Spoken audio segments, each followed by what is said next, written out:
Chapter 899. Dang! When the bell that announced the start of the war game rang from an unknown direction and spread throughout the ancient ruins, unlike Eulalie, who was excited, the members of the Apollo family who were acting as soldiers in the city at the center of the battlefield felt their hearts skip a beat. This time, the war game was in the form of a siege battle, and the battle time was set to be 3 days. Although there was only one opponent, and it was a bit of an exaggeration to say that he was alone, the opponent was able to fight head-on with the only LV-7 in Eulalia for a period of time, and he was able to kick the strongest leader of Apollo's minions, Jacinthus, around like a ball. Therefore, even if they had an unparalleled advantage in terms of numbers and terrain, these people who belonged to Apollo's clan were all nervous when they thought about the strength of the enemy. So the atmosphere in the city was immediately heavy. However, compared to the heavy and tense atmosphere in the city, the atmosphere on the city wall was quite relaxed. After all, the opponent is only one person. No matter how strong he is, he can't directly attack the city from the front, right? A group of archers who were standing guard on the city wall focused most of their attention on the vast plain outside the city. While observing the movement on the plain, they were actually talking to each other. There was almost no cover on the plain in front of the city. As long as there was no problem with eyesight, it was basically impossible to miss the movement on the plain. In addition, no one thought that Noah would be stupid enough to come from the front and attack the city gate directly. Therefore, the people who were responsible for guarding the city wall were the least pressured. The opponent will definitely find a way to sneak into the city and directly attack the leader. That's right. Otherwise, do you really want to rely on one person to attack the city? Only a fool would do that. The members of Apollo's clan who were guarding the city wall believed so. Well, maybe the opponent will use magic on the first day to test the thickness of the city wall? If he can use magic to break the city wall, then he should choose to attack the city from the front, right? But, unfortunately, we are archers. Yeah. Generally speaking, the power and range of the magic was proportional to the length of the spell that needed to be chanted. If it was the kind of magic that needed a very long chanting time, then the power of the magic would definitely be unimaginable. That level of magic was more than enough to burn down an entire forest. It was not impossible to use it to break through the city walls.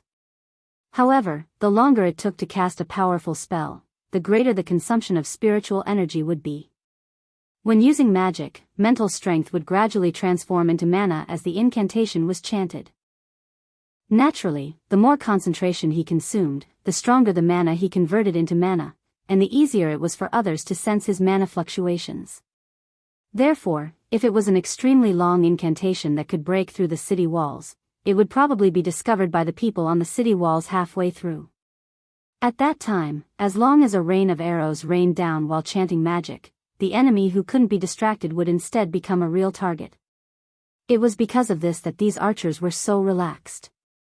The enemy would definitely not attack head-on. Instead, they would try to sneak into the city and take down the general directly. That was what all the people guarding the city thought. Therefore, everything that happened next was simply a nightmare that would haunt those who believed so strongly in the spawn of Apollo for the rest of their lives. An archer who was chatting happily with his companion inadvertently caught a glimpse of the scenery in front of him. He was stunned for a moment before he cried out in surprise. "Look over there." Amidst the exclamation of the archer, all the archers on the city walls were stunned. They turned their heads and looked at the front of the plane. Immediately, all the archers on the scene saw it. On the vast plain, right in front of the city, a figure slowly walked towards them while facing the strong wind. The hem of his knee-length coat fluttered in the wind, appearing very mysterious. Although there was still a distance between them, all the archers on the city walls could clearly see the appearance of the person. A human with black hair and black eyes. Apart from the only member of Hestia's clan who was the opponent of Apollo's clan in this war game, who else could it be? Naturally, it was Noah. In front of all the archers on the city walls, Noah walked alone while facing the wind. He didn't chant any magic incantations, nor did he conceal himself. He just walked silently. Looking up at the Apollo's spawn, who were gaping at him from above, Noah smiled all of a sudden. That smile made the hearts of the archers of Apollo's minions tremble. Release. Release the arrows. On the city wall, an archer's hysterical yell resounded. Then, under the inexplicable fear, all the archers hysterically raised their longbows and aimed downwards. Whoosh whoosh whoosh whoosh. After 2 or 3 seconds, an overwhelming rain of arrows immediately poured down from the city walls. They drew a perfect parabola in the air and shrouded Noah. Noah's field of vision was completely shrouded by the overwhelming rain of arrows. However, Noah's expression didn't change at all. Even the rhythm of his footsteps didn't change at all. He still slowly walked forward as if he intended to walk towards the overwhelming rain of arrows. Everyone who saw this scene exclaimed in surprise.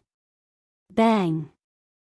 Just as the overwhelming rain of arrows was about to envelop Noah's body, a storm-like mana wave surged from Noah's body, turning into a substantial shockwave with Noah as the center. The shockwave spread to the surroundings with Noah as the center. Boom! Accompanied by the shockwave of magic wave, the rain of arrows that shrouded the city seemed to have hit an invisible wall and scattered without any suspense. What? The archers on the city walls were all stunned. Noah's footsteps didn't stop from beginning to end. He walked forward at a leisurely pace as if he was taking a stroll. The next moment, a voice that seemed to come from the horizon clearly reverberated over the entire battlefield. I, with a violent heart, tightly cover the sky. I declare, roll up a storm for me, rain for me, and never allow you to disobey my orders. That was a lie to provoke the gods in the sky. That was the spirit of words that made the gods, who were enemies, tremble. When the spirit of words that had stepped into the realm of gods and released the power to kill gods resounded over the entire battlefield, in Noah's heart, the outline of the stone plate that was connected with 10 patterns, and the pattern representing the storm, lit up. Buzz! The whole sky trembled extremely abruptly, and then it suddenly turned dark. A thick layer of dark clouds appeared out of thin air, suddenly covering the whole sky, and like a lake that was stirred up, it madly rotated. After a while, a whirlpool-like layer of dark clouds was imprinted in everyone's eyes. At the same time, an extremely oppressive atmosphere pervaded the whole world. What's going on? Whether it was the gods and people in Eulalia or the adventurers in the city, they were all shocked by the sudden change in the sky. Therefore, no one noticed it at all. In front of the city, Noah's footsteps had already stopped. He raised one of his hands and waved it down heavily. Whoosh! A huge tornado suddenly appeared from the middle of the vortex in the dark clouds. It shot out like a huge drill that descended from the sky. It pushed against the trembling space and violently landed on the city amidst a wave of ear-piercing whistling sounds. Boom! An earth-shattering sound burst out, causing the minds of everyone who watched the huge tornado descending from the sky to go blank in an instant. Pa-gee, pa-gee, pa-gee. The city that was hit by the huge tornado made a hair-raising cracking sound. It was actually uprooted, and under the ravaging of the tornado, it was twisted into a pile of fragments. Chapter 900. What? What is that? Far away in Eulalia, in the Tower of Babel, a group of gods from the heaven looked at the apocalyptic scene in the divine mirror, and they all fell into an indescribable shock. On the projection-like screen, the magnificent city was being ravaged by a huge tornado that fell from the sky. The city walls were directly destroyed. The buildings were shattered into pieces one by one. Terrifying sand and dust rose from the ground. The world was pitch black. In the city, everything was twisted into pieces of rubble by the huge tornado. The rubble was swept into the tornado and blown into the sky. The gods could even see the adventurers belonging to Apollo's clan tumbling like rags in the huge tornado. It was as if they were thrown into a huge washing machine, constantly churning and making shrill screams. If such a scene couldn't be called terrifying, then what could be considered terrifying? Of course, for these gods, a tornado was nothing. However, from the tornado, every god present felt a sense of destruction, causing the hearts of these transcendental existences to tremble. Yes. Tremble. Gods, tremble. As a result, the entire Tower of Babel began to be filled with a deathly stillness. Compared to the gods who were all shocked on the spot, Apollo was completely stunned as he watched the members of his clan being engulfed by the huge tornado. Hasti, who was sitting in the corner, also opened her eyes wide. She stared blankly at the apocalyptic scene in the divine mirror. For a moment, she didn't know how to react. Hestia knew that Noah was definitely not an ordinary human being. How could an ordinary human be able to perform miracles that had never been done by other humans before?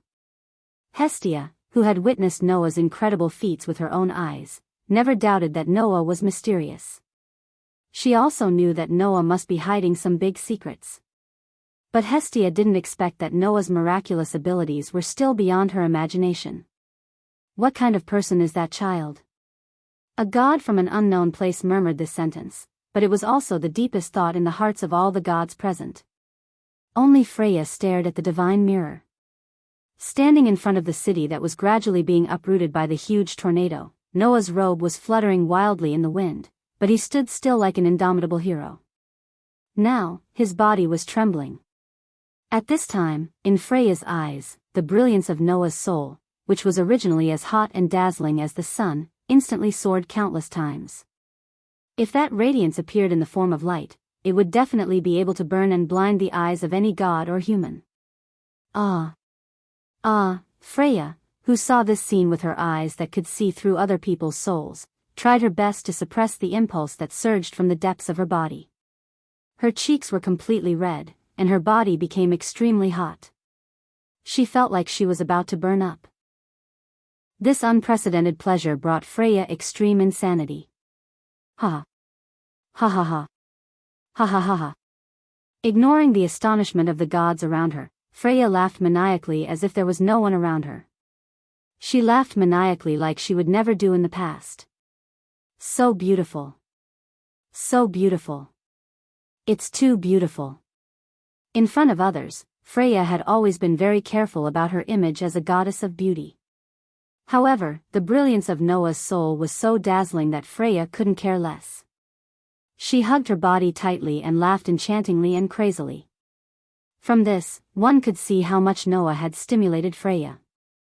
That little guy actually stimulated that love-struck fool to this extent? Loki stared at Noah's figure. His eyes, which had always been narrowed, opened slightly, revealing a pair of eyes full of wisdom. The corners of his mouth slowly curved up. Interesting, it's really interesting. It's such a waste to let that little dwarf monopolize such a child. Freya. Hestia also noticed Freya's behavior. Her pretty face sank, but her eyes were full of determination. I won't let you touch Noah, never. It wasn't just the gods in the Tower of Babel.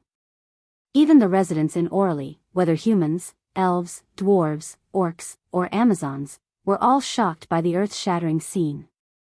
However, these residents of the lower realm were not like the gods, who could feel the sense of destruction that the huge tornado carried that even the gods could not ignore.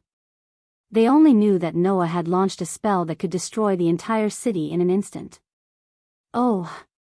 At that moment, the entire Orly was filled with earth-shattering cheers. Many people who were inextricably linked to Noah were also watching the scene.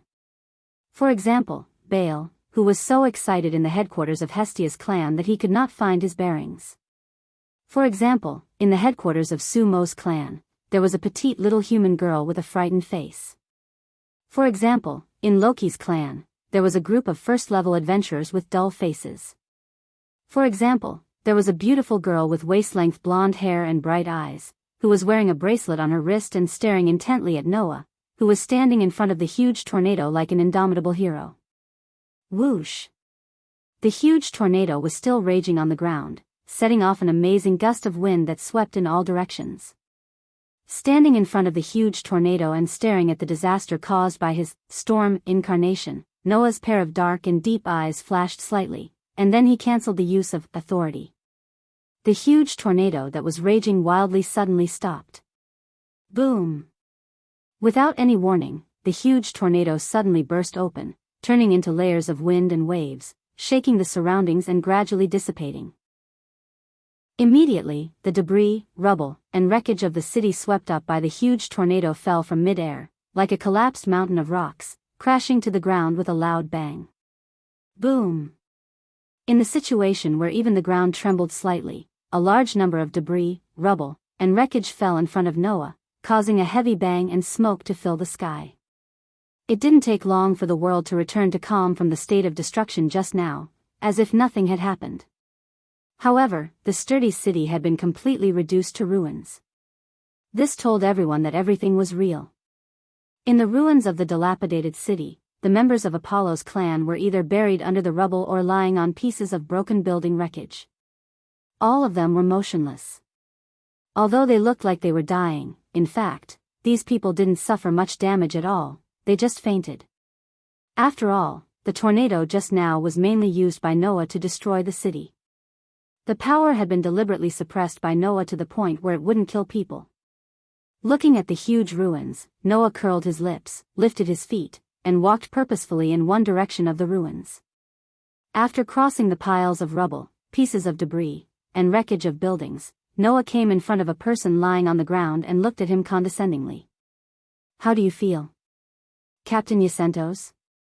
It was none other than Jacintos. Under Noah's purposeful control, the rest of the people didn't die, they just fainted. Only Jacintos still maintained a certain degree of consciousness. Jacintos, who was lying on the ground, raised his head with difficulty and looked at Noah, who was looking at him condescendingly. He looked around at his companions who had fallen in the ruins, and his body began to tremble. "You! How dare you!" Like an injured beast, Jacintos roared at Noah with his eyes wide open. "I want you to die." With a roar, Jacintos' body suddenly shot out, and he viciously pulled out the wavy long sword, which directly tore the air apart and attacked Noah with a sharp sound. Chapter 901. Hiya. In the roar that was no different from the roar of a wild beast, Jacintos, who was holding the wavy sword, madly dashed toward Noah with bloodshot eyes. At this moment, Jacintos, whose rationality had completely collapsed, only had hatred for Noah left in his heart. As a result, Jacintos, who had fallen into madness, suddenly forgot about it. Not long ago, when he faced Noah alone, what happened to the leader of the Apollo clan, who only had LV3? A cold light flashed in Noah's eyes as he looked at Jacintos, who was charging at him. Noah had always hated mindless massacres. Therefore, Noah purposely suppressed the power of the storm for the ordinary members of Apollo's minions who were once forced to join Apollo's minions by various underhanded means. He only allowed the storm to destroy the city and did not cause much damage to the members of Apollo's minions. But Jacintos was different. From the very beginning, this person harbored strong enmity, malice, and even killing intent towards Noah. Therefore, Noah didn't let Jacintos die under the power of the storm incarnation. Firstly, it was not good to kill him in front of so many people. Secondly, he planned to defeat him with his own hands. He had completely and utterly defeated this true enemy. Thus, facing the violently chopping wave sword, Noah only took a step forward, his body strangely tilting to one side. Swish! In the next moment, the sharp longsword that was suffused with a cold light brought along a sharp wind as it brushed past Noah's chest and landed in the air. "Die!" Jacintos roared crazily, and his eyes turned red. His hand moved, and the wavy longsword slashed out horizontally like an arc light. Looking at the sudden change in Jacintos' attack, the corner of Noah's mouth curled up, and he sneered. He suddenly clenched his fist and punched out, heavily colliding with Jacintos' wavy longsword. Of course, Noah wasn't stupid enough to use his body to block a sharp weapon. Even if Noah had the durability ability that was far beyond the ordinary LV2, even if he used the enhanced magic, there was no way to make his body hard enough to not be injured. Therefore, Noah's punch accurately landed on the side of Jacintos' wavy sword, which was the flat surface of the sword. Clang! Accompanied by the sound of metal colliding, a huge force suddenly burst out from the wavy longsword and shook the hand of Jacintos, who was holding the sword. Bang! A low muffled sound sounded, but Noah's body didn't move, while Jacintos' feet touched the ground, and he violently retreated more than 10 meters away.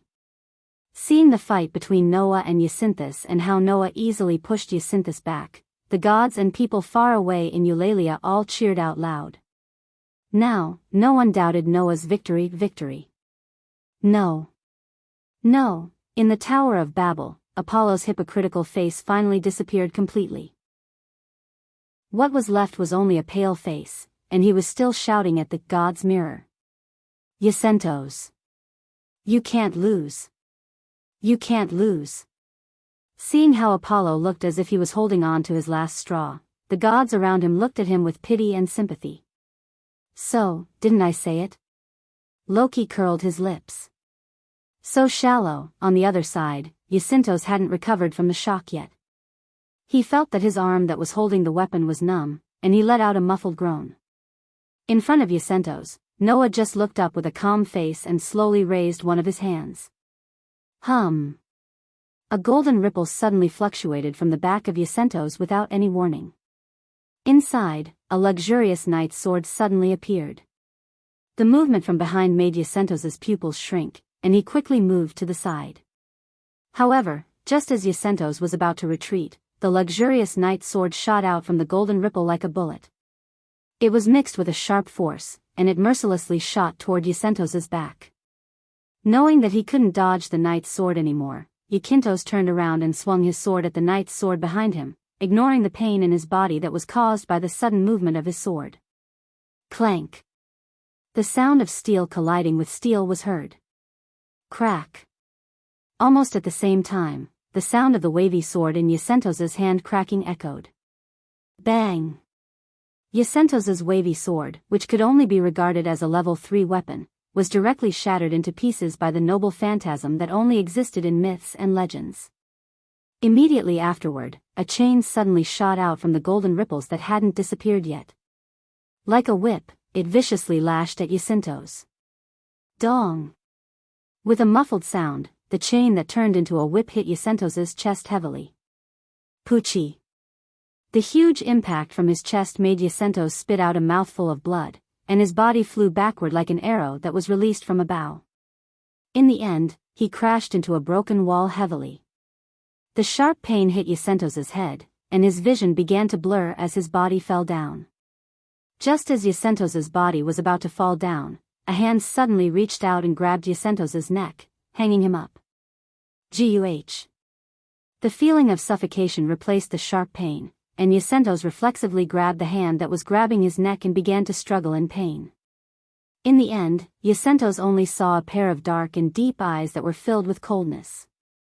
Since you want to take someone else's life, you should be prepared to be killed by someone else at any time. A voice drifted into Yacintos's ears. In order not to bring trouble to Hestia, I'll leave your life with her for now. In a few days, I'll go and get it myself, together with your most disgusting master god. After that, Yacintos's consciousness began to fade away and completely disappeared. Oh.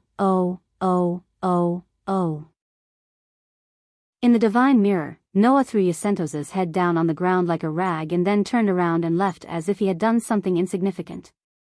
The residents in Eulalia's divine mirror cheered loudly. Dang! The bell that announced the outcome of the battle echoed throughout the city. The battle is over. On the stage of the headquarters of the guild, the broadcaster leaned forward and shouted at the magic stone product in his hand with a red face. The winner is Hestia's family. The announcement of the victory made the residents cheer and the gods in the Tower of Babel laugh with satisfaction. As far as entertainment was concerned, the shock brought by Noah was sufficient entertainment. The gods were satisfied. Only Apollo retreated with a pale face. However, at this time, Hestia suddenly stood up from her seat at the round table and looked at Apollo with the most beautiful smile. That smile made Apollo's heart tremble. I remember that I haven't asked for the victory of the war game, right? Hestia's smile became more and more beautiful as she faced Apollo, who wanted to take her favorite child by force. Have you made up your mind? Apollo finally realized what kind of person he had offended. His face turned pale as he cried out in alarm. Wait. Who will wait for a pervert like you? I've tolerated you for a long time. Hestia shouted angrily. Apollo. I order you with the right of the winner of the war game. I'll confiscate all your property. Disband your clan tribe. I'll banish you forever. You're not allowed to step into Eulalia for the rest of your life. Ah! Facing Hestia's merciless order, Apollo screamed miserably. However, Apollo didn't realize that the real punishment hadn't come yet. Chapter 902. In the end, the war game ended with the victory of Hestia's clan, who only sent one person to participate in the battle and defeated the entire clan of Apollo. This war game would undoubtedly become a topic that would be repeatedly mentioned by all the residents of Eulalia in the future. After all, no one could forget that Noah used a tornado to defeat the entire city, and he also defeated the clan of Apollo and played with the level 3 Jacinthus in the palm of his hand. In addition, the previous gods deliberately promoted the fact that Noah could compete with the only level 7 in Eulalia. It was believed that from now on, the whole world would remember the name Noah Doria. No one would doubt it. This person would become a legend. Many people began to look forward to seeing with their own eyes the person who could summon such a devastating tornado with a wave of her hand in Eulalia. On the other hand, as the loser, Apollo's family clan began to obey Hestia's request and disbanded immediately. Those who had received Apollo's favor would all be liberated by Apollo, and they would no longer belong to him. After being liberated by Apollo, the favor of these former members of the clan of Apollo would not disappear. Even if Apollo was really dead, those favor would not disappear. Hestia also said that the favor of the gods was at best an accelerant used to draw out the possibility of the people in the lower realm. In such a case, the possibility of the people in the lower realm that had been drawn out naturally would not disappear.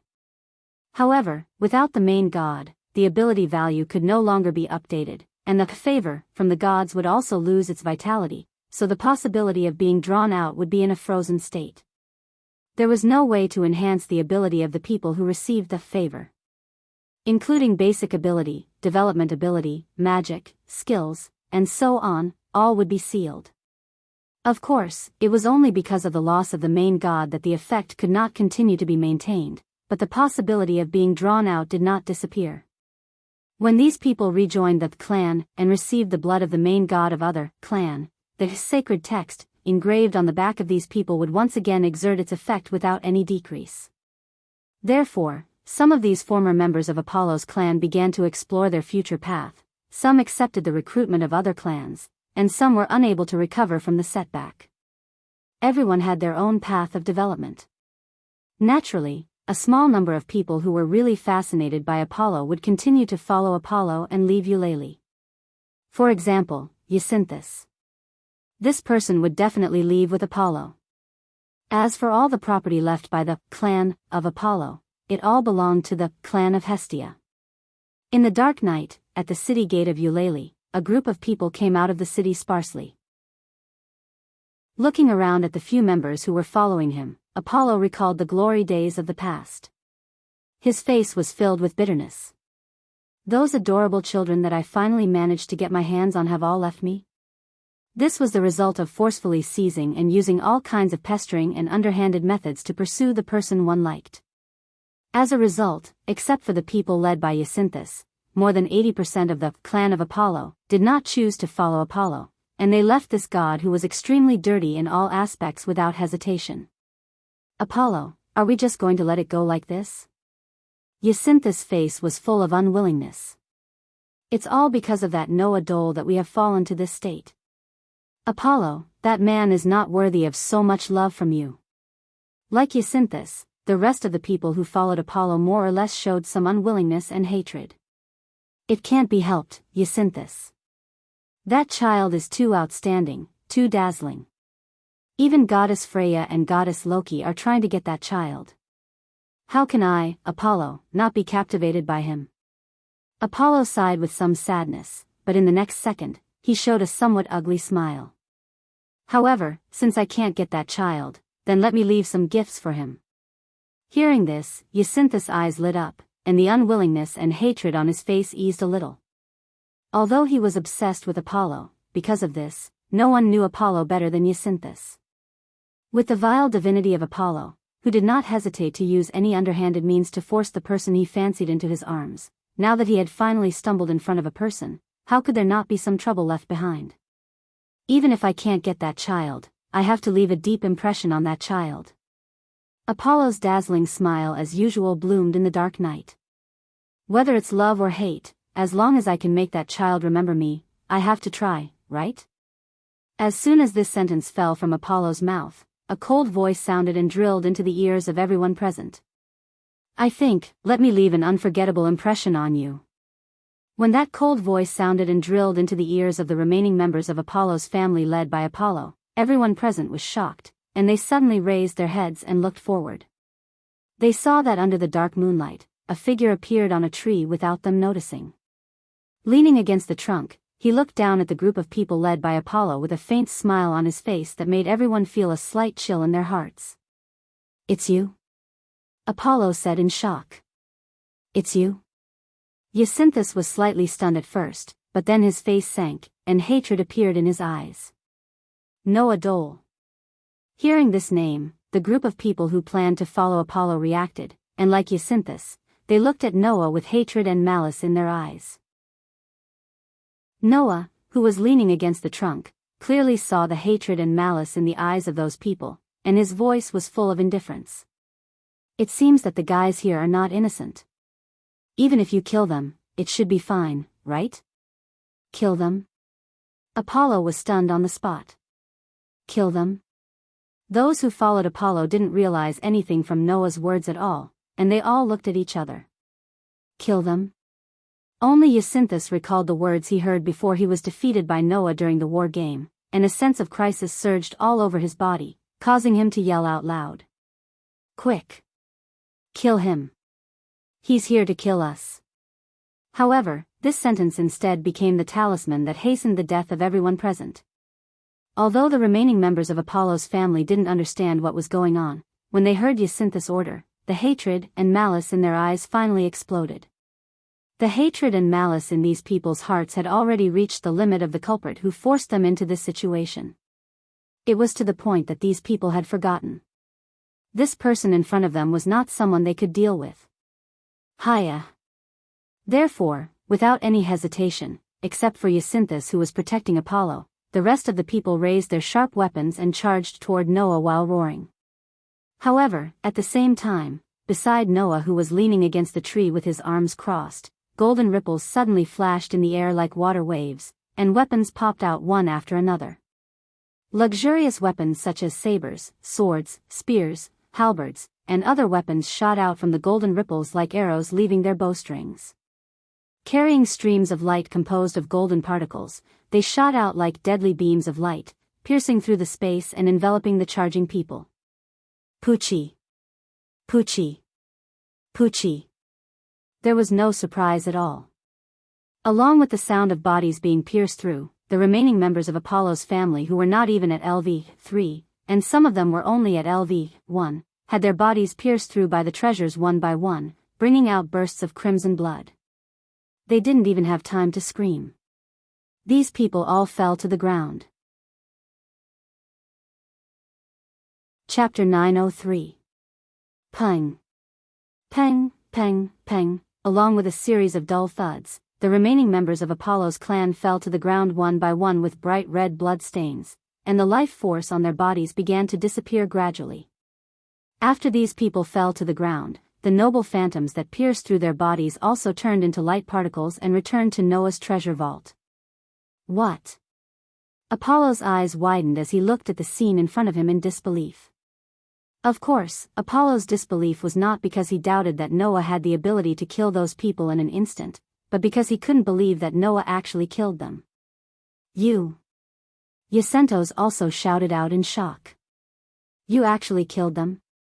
Hearing this, Noah smirked and looked at Jacinthus with sarcasm. Since you want to kill others, then you should be prepared that your life will be taken away by others at any time. Since you want to kill me, do you think that I will show you mercy? From the beginning, Noah and Hestia didn't provoke anyone, but for no reason, Apollo made things difficult for them. In order to obtain Noah, Apollo did not hesitate to let the people of the Spawn tribe find fault with Noah for no reason and kidnap Baal. His methods could not be described as not despicable. As for Jacinthus, he had even tried to kill Noah many times. Just because of a brainless jealousy, Noah had become a thorn in the other party's side. Noah was the kind of person who would treat others better if they treated him well, and treat others worse if they treated him badly. Apollo and Jacintos made things difficult for him one after another, and this made Noah remember this in his heart. However, because the guild had clearly stated that direct conflicts between clan members were prohibited, Noah didn't blatantly report what these people did. After all, even if Noah didn't care about the guild's rules, his clan would still be banned by the guild. In that case, Hestia and Baal would definitely be implicated. In order to not let Hestia and Baal be implicated, Noah deliberately took a big detour and waited until today. Now, the entire clan of Apollo had been disbanded, and the innocent people who were forced by Apollo had all left Apollo's side. Only these people who were on Apollo's side were left. In addition, Apollo had been exiled from Eulalia forever, so even if Noah killed these people here, it wouldn't attract anyone's attention. I have tolerated you for a long time. Noah jumped down from the tree and landed steadily on the ground. There were golden ripples floating behind him like a shadow, and they moved with Noah's movement. Raising his head, Noah looked at Apollo and Jacintos, whose expressions changed drastically. He no longer concealed the coldness in his eyes and released a shocking murderous intent. Today, let me settle this score with you. Feeling the shocking murderous intent from Noah at this moment, not to mention Jacintos, Apollo was the first one who couldn't take it. He took a step back and screamed with a pale face. Yeah. Jacintos. Hearing the screams of Apollo, although Jacintos was also shocked by the shocking murderous intent, and his body was frozen on the spot, the fear in his heart aroused even more intense unwillingness and hatred towards Noah, making him scream hysterically. You, a lowly and weak adventurer from a clan, want to kill me? Dream on. Twice. From beginning to end, Jacintos had been defeated by Noah twice without being able to fight back. Jacintos knew that with his strength, there was no way he could win against this terrifying opponent in front of him. However, in the previous 2 battles with Noah, Jacintos also had trump cards that he hadn't used yet. To be precise, it should be said that in the face of Noah's terrifying strength that was far above his own, Jacintos didn't have time to use his trump card twice, and he was easily defeated by Noah. This time, Jacintos wouldn't overestimate himself and challenge Noah again. Facing the executioner who was releasing his murderous intent, Jacintos, who knew that he couldn't challenge Noah at all, didn't hesitate to use his last trump card, which was also his last hope of surviving from Noah's attack. It was a trump card that could bring someone back to life, magic. Jacintos, who couldn't use his own strength to resist Noah, could only use the only trump card that could turn the situation around. Jacintos immediately jumped back with all his strength. My name is Love, the darling of light, I offer myself to my son dash, my name is Sin, the envy of wind, I summon a gust of wind to be dash, cast will of fire, come on, wind of the west. In this jump, under the threat of death, Jacintos chanted his magic incantation at an unprecedented speed, and the huge amount of magic power transformed from his mind power surged back and forth around Jacintos. Seeing this, Noah narrowed his eyes, but he didn't stop Jacintos. He just stood there without moving. Seeing this, Jacintos was happy and angry. He was happy that Noah didn't want to stop him from using magic. He was angry that Noah underestimated him. Under the control of his emotions, Jacintos roared, twisted his upper body, lowered his center of gravity, and lowered his left arm while raising his right arm high. His posture was like a sports player throwing a discus. Wang! The magic power that surged around Jacintos suddenly condensed on his right hand and turned into a bright, hot disc that looked like the outline of the sun. Zephylos dash. As Jacintos roared the name of the magic spell, he swung his arm and pushed his right hand hard, throwing out the big disc that looked like a real discus. Wang! The bright and dazzling sun suddenly rotated at a high speed, emitting a trembling sound that caused the space to tremble. It cut through the space like a ferocious cutting machine, bringing along a stream of light as it shot directly in Noah's direction. Whoosh! However, at the same time, a luxurious spear suddenly bounced up from a golden ripple behind Noah and shot out like a meteor. With a sharp piercing sound, it collided with the dazzling sun that was coming at him. Dong! A muffled sound that shook the air suddenly sounded. A burst of extreme shockwaves exploded. The bright, dazzling sun only froze for a moment. Then, it was pushed back by the spear that collided with it. Bang dash. Therefore, the bright, dazzling sun directly exploded under the unparalleled impact, scattering into sparks all over the sky. Yacentos didn't even have time to react before the luxurious spear shot out from the sparks all over the sky. Under Yacentos' horrified expression, the spear resisted the fierce wind and landed on Yacentos' chest. Puck dash. The sharp spear pierced through Yacentos' chest, causing blood to splatter everywhere. Then, the spear that pierced through Yacentos' chest continued to fly forward without slowing down. It carried Yacentos' body and landed on Eulalie's city wall like a bullet. Clang dash. With a sound of metal colliding, the spear was nailed to the city wall. Naturally, Yacentos, who was pierced through the chest by the spear, was also nailed to the city wall.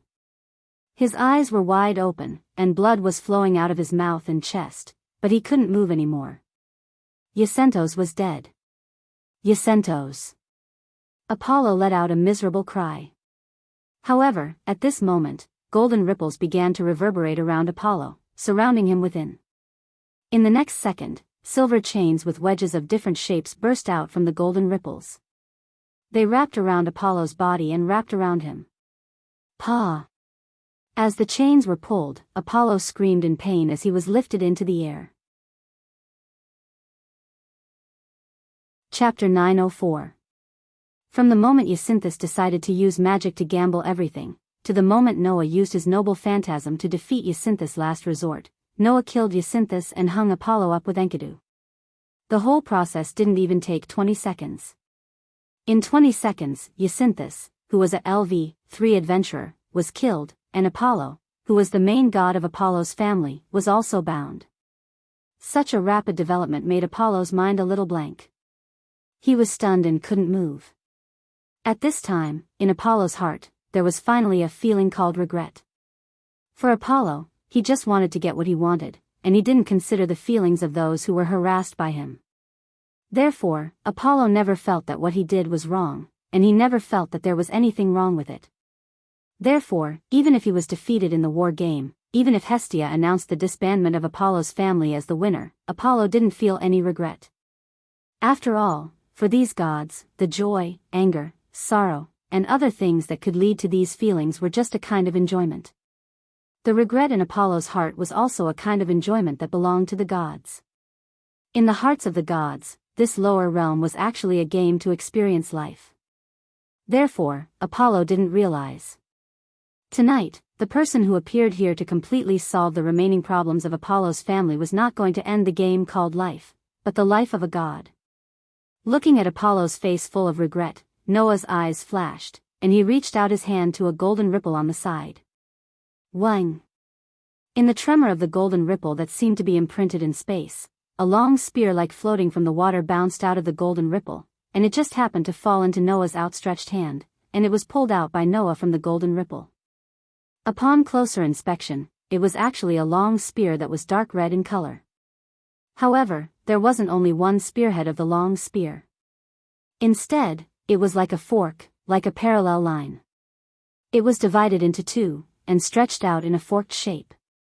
Holding the two-pronged dark red spear, Noah lifted his foot and slowly walked towards Apollo. Only then did Apollo realize that Noah was walking towards him with a dark red forked spear in his hand. Apollo's eyes widened and his lips began to tremble. Wait. Wait. What do you want? Noah didn't even bother to pay attention to Apollo. His face was still cold as he resolutely walked towards Apollo. Are you going to attack me? Apollo shouted in shock. Are you crazy? It was no wonder that Apollo was so shocked. This was because to the people of this world, the act of killing a god was an absolute taboo. Only a god could attack a god. Once a god was fatally injured, the divine power sealed within his body would automatically activate to maintain his body's life. Therefore, even if a god was killed in the mortal realm, he wouldn't die. However, if a god was injured and needed to activate his divine power to restore his identity and power, then according to the rules set by the gods, even if he didn't use it voluntarily, he would be regarded as using divine power and would be forcibly sent back to heaven. Under such circumstances, Apollo's heart was filled with two other emotions that were on par with regret. First, he was shocked. He was shocked that Noah dared to attack a god despite the absolute taboo. Second, he was anxious. Anxiously, if Noah really did not hesitate to commit a great taboo to kill him, Apollo, whose divine power had been triggered, could only be sent back to the heaven realm. This was something Apollo absolutely didn't want to accept. Wait. Child. Calm down. At that moment, Apollo's voice became like a scream. I admit that I was possessed this time. I shouldn't have attacked you. But that's also because you're too outstanding and too cute. For Hestia's sake, please let me go this time, okay? Hearing Apollo's pitiful pleading, Noah finally arrived in front of Apollo. Looking at Apollo's deathly pale face, he sneered. Whoosh! Without any warning, Noah spun the dark red spear in his hand and performed a beautiful spear dance.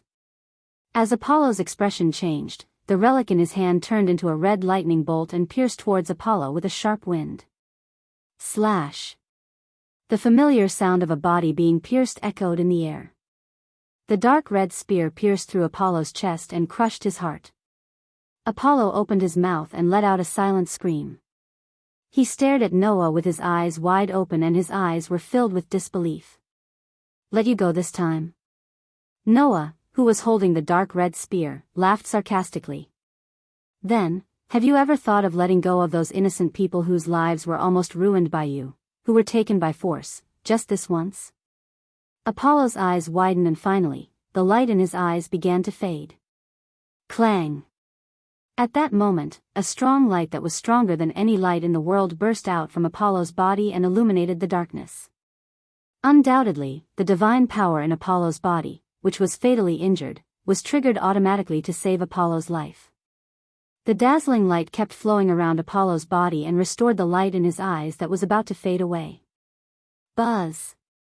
However, at that moment, the dark red spear that pierced through Apollo's heart suddenly trembled and released a red light that was even brighter than the light that burst out from Apollo's body.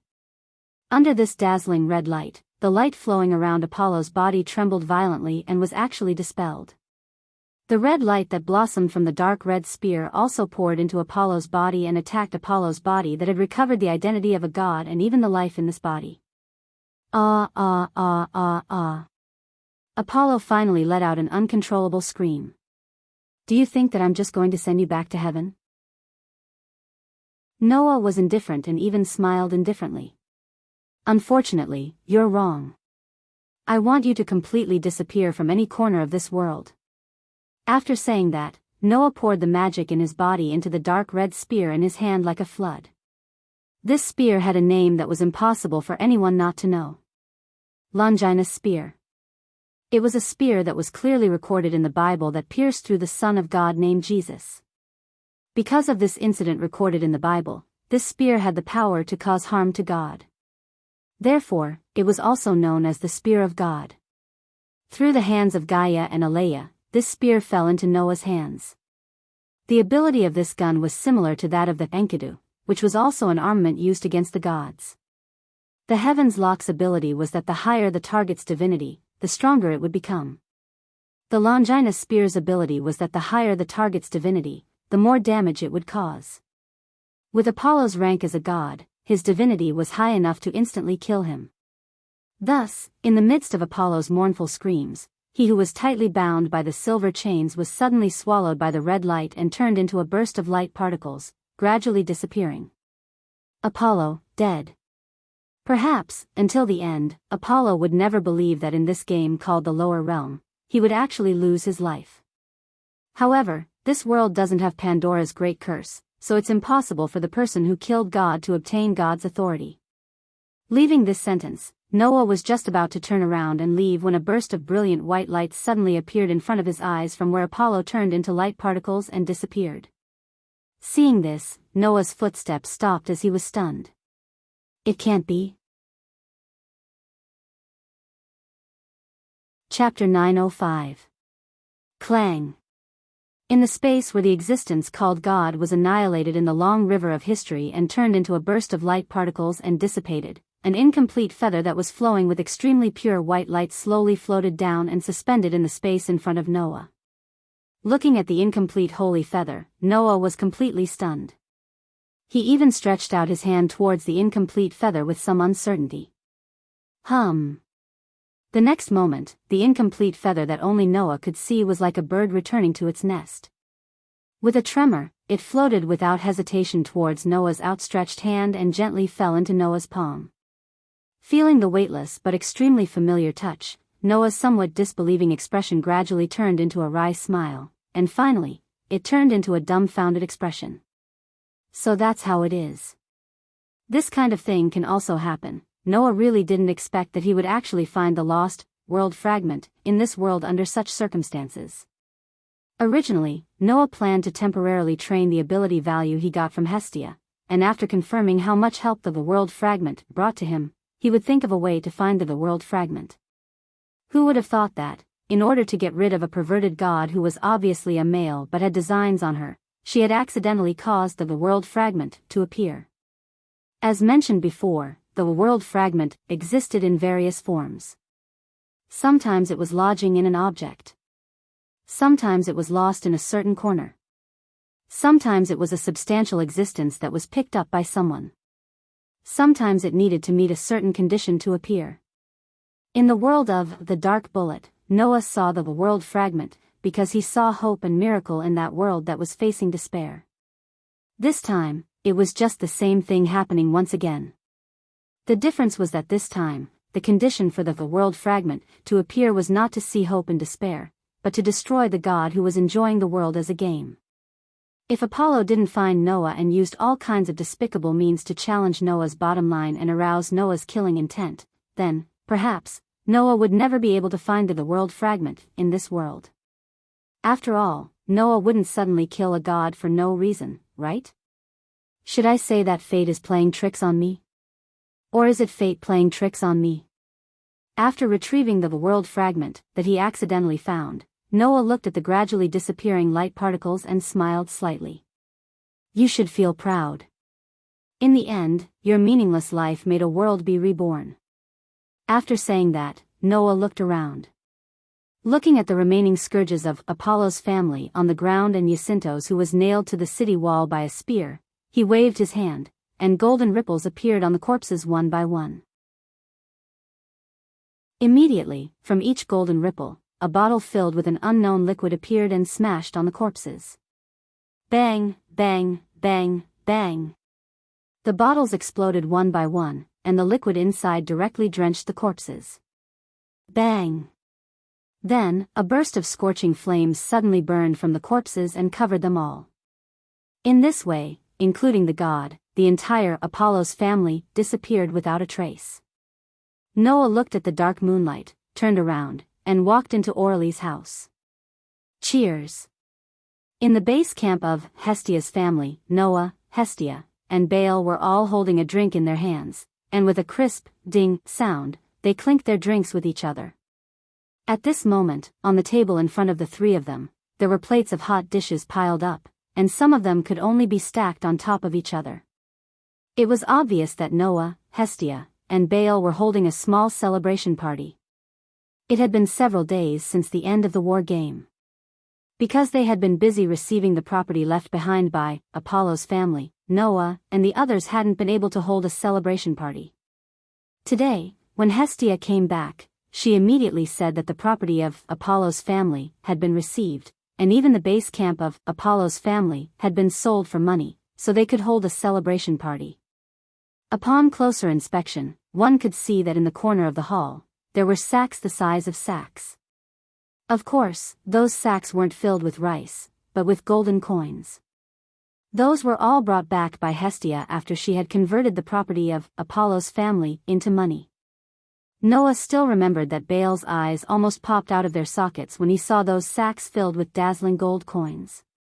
It was really hilarious. But, is this okay? Noah, who had finished his drink, looked at Hestia and asked. Forget about the other things, but the base camp of Apollo's family is said to be very grand. Why did you sell it? Don't you want to live in a grand house? It must be known that Apollo's family was the backbone of the forces in Orally.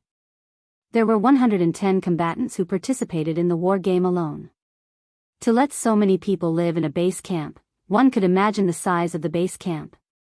Even if it couldn't be compared to the base camp of Loki's family, which could accommodate thousands of people, it definitely wouldn't be worse than this house that could only accommodate 3 people. Why didn't Hestia want to move there? There's no need for that now, Hestia said without hiding anything. Not only did you buy this house, Noah, but we've also lived here for less than 2 months. I feel a little reluctant to give it up so casually. Anyway, there are only 3 of us, so there's no need to live in such a big place. I'm very satisfied with this place. I also think this place is good, Bale nodded and said embarrassedly. I won't be used to living in a place that's too big. But, I don't think it's good to sell the mansion so casually, Noah scratched his cheek and said. After the war game, after seeing my performance, there should be a lot of people who want to join our clan tribe. Well, although it sounds like I'm bragging a bit.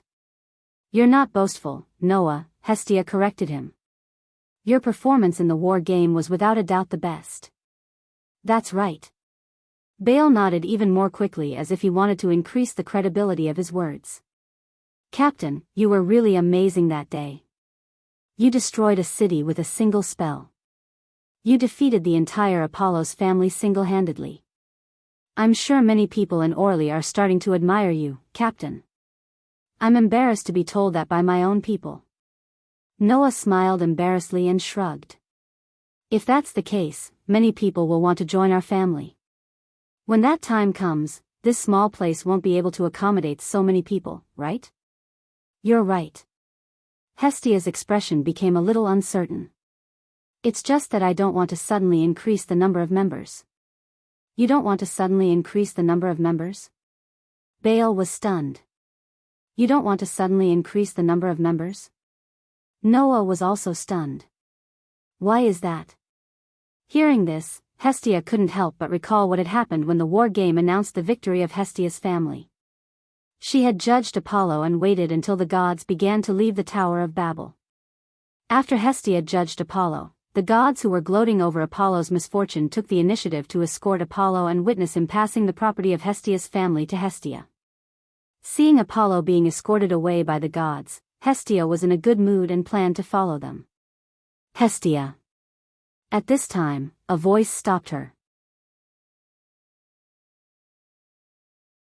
Chapter 906. Hestia. The voice that called out to Hestia was an extremely seductive voice that could make one's body go numb, as if one's soul would be taken away. Hearing this voice, the smile on Hestia's face froze as her heart sunk. However, Hestia couldn't ignore the voice. She slowly turned around and looked at the source of the voice. A beautiful silver-haired goddess stood up from a seat at the large round table and came to Hestia with a gorgeous smile on her face. Seeing this smile, Hestia's heart sank even deeper. It was not a friendly smile at all. It was as if she was looking at a childhood friend who had taken away her favorite toy. It was a smile as if she had done something wrong. That child is really outstanding. Hestia naturally knew who Freya was referring to. Biting her lips, the petite goddess glared at Freya. So? What do you want? It's nothing. Freya smiled sweetly as if she was talking to herself. Originally, I wanted to observe the child for a while because he seems to be hiding a lot of secrets. Even I don't dare to say that I can win him over. Noah is not a toy. Hestia resolutely interrupted Freya's mutterings. Don't take him away as if he's an object. In terms of affection, Freya was almost no different from Apollo. In terms of cruelty, Freya was even more ruthless than Apollo. At least, after Apollo had won the girl's heart, he would treat her like a human. But Freya treated the person she liked like a collector's item. Anyone who was a goddess would know that Freya had a hobby of collecting children from the lower realm. Especially those who had outstanding souls. Freya was like a drug addict who was chasing after drugs. It could only be described as crazy. In the past, before Freya descended to the lower realm, she had collected the souls of those who were called heroes by the people of the lower realm. She hid them in her palace more than once. After loving them for a while, she lost interest in them and kept them in her palace. She did not allow them to reincarnate. Those who had made great contributions to the people of the lower realm were given the cruelest ending. That was why Freya knew. If Noah fell into Freya's hands, he would not have a good ending. As if she had seen through Hestia's thoughts, Freya smiled. Her smile was quite creepy. I'm sorry, Hestia. This time, you really misunderstood me. Misunderstood? Hestia raised her eyebrows. What do you mean? You think I'll treat that child as a collector's item, right? The smile on Freya's face became more and more creepy. In the end, it could even be described as crazy. But you're wrong, Hestia. You don't have the same eyes as me. You don't know what that child means to me. As she said this, Freya raised her head. It was as if she could see Noah's face from the ceiling. Her pretty face became infatuated with him. That child's brilliance is too dazzling. No matter who it is, whether it's in the past or in the future, I'm sure that no one can match that child's brilliance. No, it should be said that no one can match that child's brilliance. I'm infatuated with him. This kind of infatuation is not on the same level as the other children I used to treat. Freya's tone was full of extreme love. Think about it, Hestia. If you live in a desert and only get a drop of water every day, you cherish the water so much that you don't even want to drink it and can only store it away. But one day, a sea suddenly appears in front of you. That feeling is that you feel. Now, that's how I feel. Freya met Hestia's gaze with a burning gaze. If the children I got before were only drops of water, then that child is a vast sea. And there can't be two oceans at the same time in the world. So, that child, I must have him. Freya uttered those words with a determination that Hestia had never heard before. Today, I know that this child is actually hiding even more brilliance. He will definitely release even more brilliance in the future. His future is limitless, and so is his potential. Freya sucked a finger in her mouth and let out a charming laugh. Hestia, I won't give him to you because you can't see that child's brilliance at all. You'd better be mentally prepared. Freya, who was shocked by Freya's burning gaze and love that was even hotter than the sun, bit her lips harder and harder, but she still said this sentence with great determination. I won't give Noah to you. Absolutely not. Is that so? Freya smiled leisurely. In other words, you're going to play a war game with me? Freya's words made Hestia's heart tremble slightly. A war game? With only 2 members of a clan, she was going to challenge one of Eulalie's strongest clans? And it was a clan that not only had Eulalie's only LV7, but also had close to 10 level 1 adventurers? This was no longer something that could be described as madness and suicide. But Hestia still spoke her mind without hesitation. If you want, then I don't mind accepting. The unexpected answer made Freya raise an eyebrow and look at Hestia meaningfully. Is that child that important to you? Of course. Hestia looked straight at Freya. He's the only one who didn't mind when I was at my lowest. He's my most important family member. Family member? Freya's eyes widened slightly, and then she seemed to be amused. She bent down, put her mouth close to Hestia's ear, and whispered seductive words. No, Hestia, if that's all you have for that child, it's nothing compared to my love for him. If we compare our love for that child, I won't lose to you. Hestia did not move at all. She ignored Freya, who had put her mouth close to her ear and was very close to her. She continued to stare straight ahead as she spoke. How can a fickle god like you have so much love for Noah? Is that so? Freya's smile did not fade, and then she said something that shocked Hestia. Then let me tell you, if that child can hold me in his arms, then I won't be interested in any other man in my life, including the children I had before. This is my love for him. What? Hestia finally took a step back and looked at Freya in shock. Freya's affectionate nature could no longer be described by her personality, but by her own divinity and divinity. Ryder once said that her sister was destined to be violated, and there was no other way to preserve her purity other than death. She was like a goddess who was destined to have such a fate. Freya's affectionate nature had also risen to the level of fate. It was precisely because the gods had the same thing that they were eternally unchanging. But I'm willing to change for that child, Freya said with a smile without a trace of confusion. Now, do you understand the extent of my love for him? Hestia could not say a word. For now, I won't do anything to that child. Freya showed a charming smile. After all, you only need family.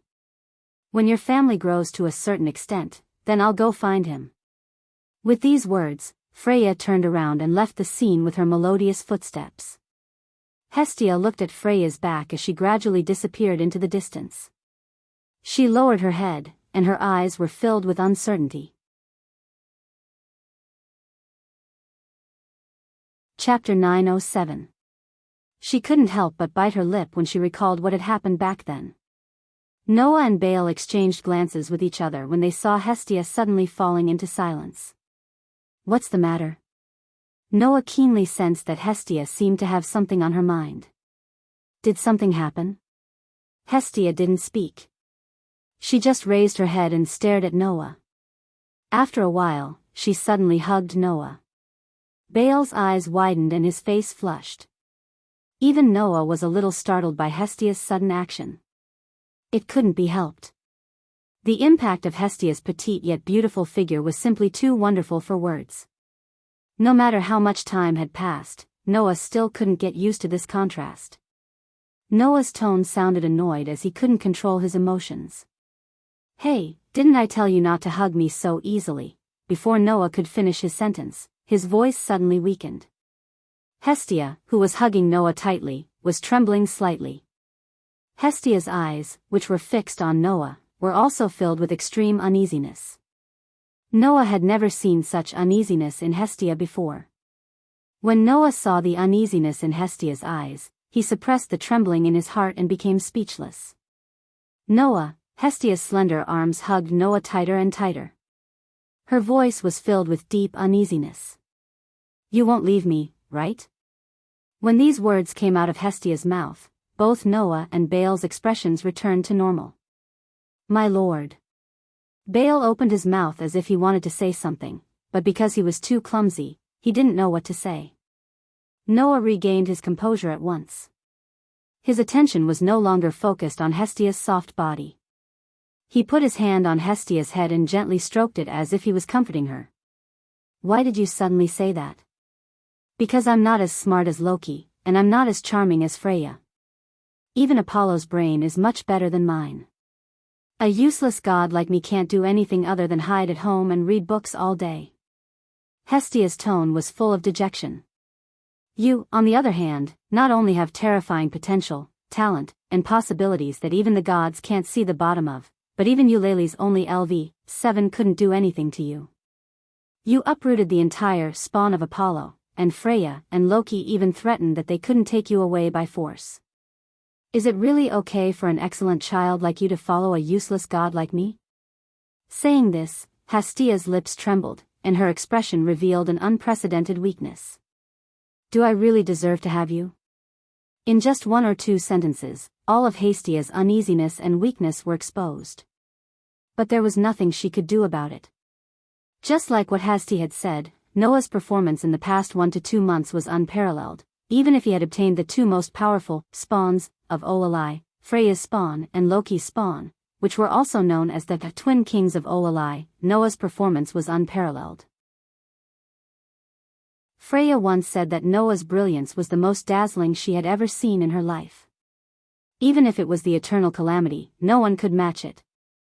Although Hestia couldn't see the brilliance of Noah's soul, in the past 1 or 2 months, she had seen the incredible and terrifying possibilities in Noah's body with her own eyes. Therefore, Hestia had reason to believe everything Freya said. The child in front of her didn't dislike her and formed a family bond with her called Spawn of Apollo. No matter in the past or in the future, there couldn't be a better existence than him. Did she really deserve to have such an excellent human being who was like the darling of the world? After the conversation with Freya and witnessing Noah's growth and achievements with her own eyes, Hestia really didn't think that she deserved to be with Noah. Even if Hestia was a god. Or rather, it was precisely because Hestia was a god that she thought that she wasn't a good match for a child from the lower realms. That was sufficient proof of how outstanding Noah was. Such an excellent child shouldn't be with a useless god like him, and she shouldn't be with a weak clan like Hestia's clan. Hestia, who had this thought, felt really uneasy and scared. This was definitely the first time in her life that she felt so uneasy and scared. One could imagine how important Noah was to her as a family member. Sensing the uneasiness and fear in Hestia's heart, Noah was silent for a long time. After a long time, he sighed. "Don't you want me to stay in this spawn of Apollo? How is that possible?" Hestia couldn't help but raise her voice and refute. "I'm glad that I met you in the bookstore at that time." This was the truth of Hestia's words. Hestia was really glad that she could meet Noah in the bookstore at that time. After all, at that time, Hestia basically had nothing and even relied on Hephaestus to maintain her basic necessities. She was poor and didn't even have the ability to feed herself a full meal, let alone a place to live. Apart from ordinary peasant children like Baal who came from the countryside and was rejected by any spawn of Apollo, basically no one would be willing to join such a spawn of Apollo, let alone a child with great potential. However, Noah, who was more excellent than anyone else in this world, chose to join Hestia's spawn of Apollo, without the slightest disdain, so that Hestia wouldn't end up being kicked out of the house by Hephaestus. Therefore, Hestia really attached great importance to Noah. She attached great importance to Noah, and sometimes even couldn't help but rely on Noah. It was all because of that one chance encounter. However, the more she attached importance to Noah, the more she couldn't help but think this way. Was it really a good idea for such an excellent child like Noah to follow a useless god like her? She didn't know that the strength of the over-god and the size of their forces were not factors that could affect Noah's decision at all. "Then, do you still remember what you said when you invited me to join your spawn of Apollo?" Noah couldn't help but caress Hestia's head. "You said that joining the spawn of Apollo wasn't to become a pawn of Apollo, but to become a family member, right?" Hearing Noah's gentle voice, Hestia nodded subconsciously. "That's what attracted me," Noah said with a smile. "To me, family is a very special existence." "A special existence," Hestia murmured. "That's right," Noah said with some nostalgia. "Because I was picked up by a very kind old man in the wild, and that's how I became a family member." "Picked it up?" Hestia was startled and said with uncertainty. "So, you..." "Yes," Noah said with a wry smile. "I was originally an orphan, right?" Hestia fell silent. "Like you, I also feel that it was a very fortunate thing to be able to meet my grandfather at that time. Otherwise, I really don't know what would have become of me," Noah said and patted Hestia's head. "So, perhaps you're not a smart god, or perhaps a useless god, but you are a gentle god. It was your desire to have a family that attracted me, so I chose to join your spawn of Apollo. I don't care about anything else." After saying that, Noah put his mouth close to Hestia's ear and said in a teasing tone, "Also, you are not a god without charm. There were many times when I almost couldn't control myself when you hugged me." Hestia blushed, but she kept looking at Noah's eyes and showed a beautiful smile. She buried her head in Noah's arms and closed her eyes. The strong uneasiness in her heart disappeared and was replaced by warmth. The warmth melted Hestia's heart. Chapter 908. Noah Doria LV. 2 Power, SSS, 1307, SSS, 2000, Durability, SSS, 1310, SSS, 2000, Dexterity, SSS, 1308, SSS, 2000, Dexterity, SSS, 1318, SSS, 2000, Magic, SSS, 1300, SSS, 2000, mystery, IH magic, skill frowny face protection from the world, permanent skill. Equal to luck. Events that were directly related to luck would eventually lead to the most favorable outcome. The next day, Hestia updated Noah's ability value. Looking at the ridiculous increase in Noah's ability value, even though she was already numb to Noah's growth, she still could not help but twitch her face. Silently pressing the updated sacred text, and the blue light that bloomed from the engraving on Noah's back, Hestia turned around and sat at the end of the bed. She crossed her arms and fell into deep thought. Noah, who sensed that the ability value had been updated, turned his head and saw Hestia's face. He couldn't help but feel strange. What's wrong this time? It's nothing, Hestia replied half-heartedly.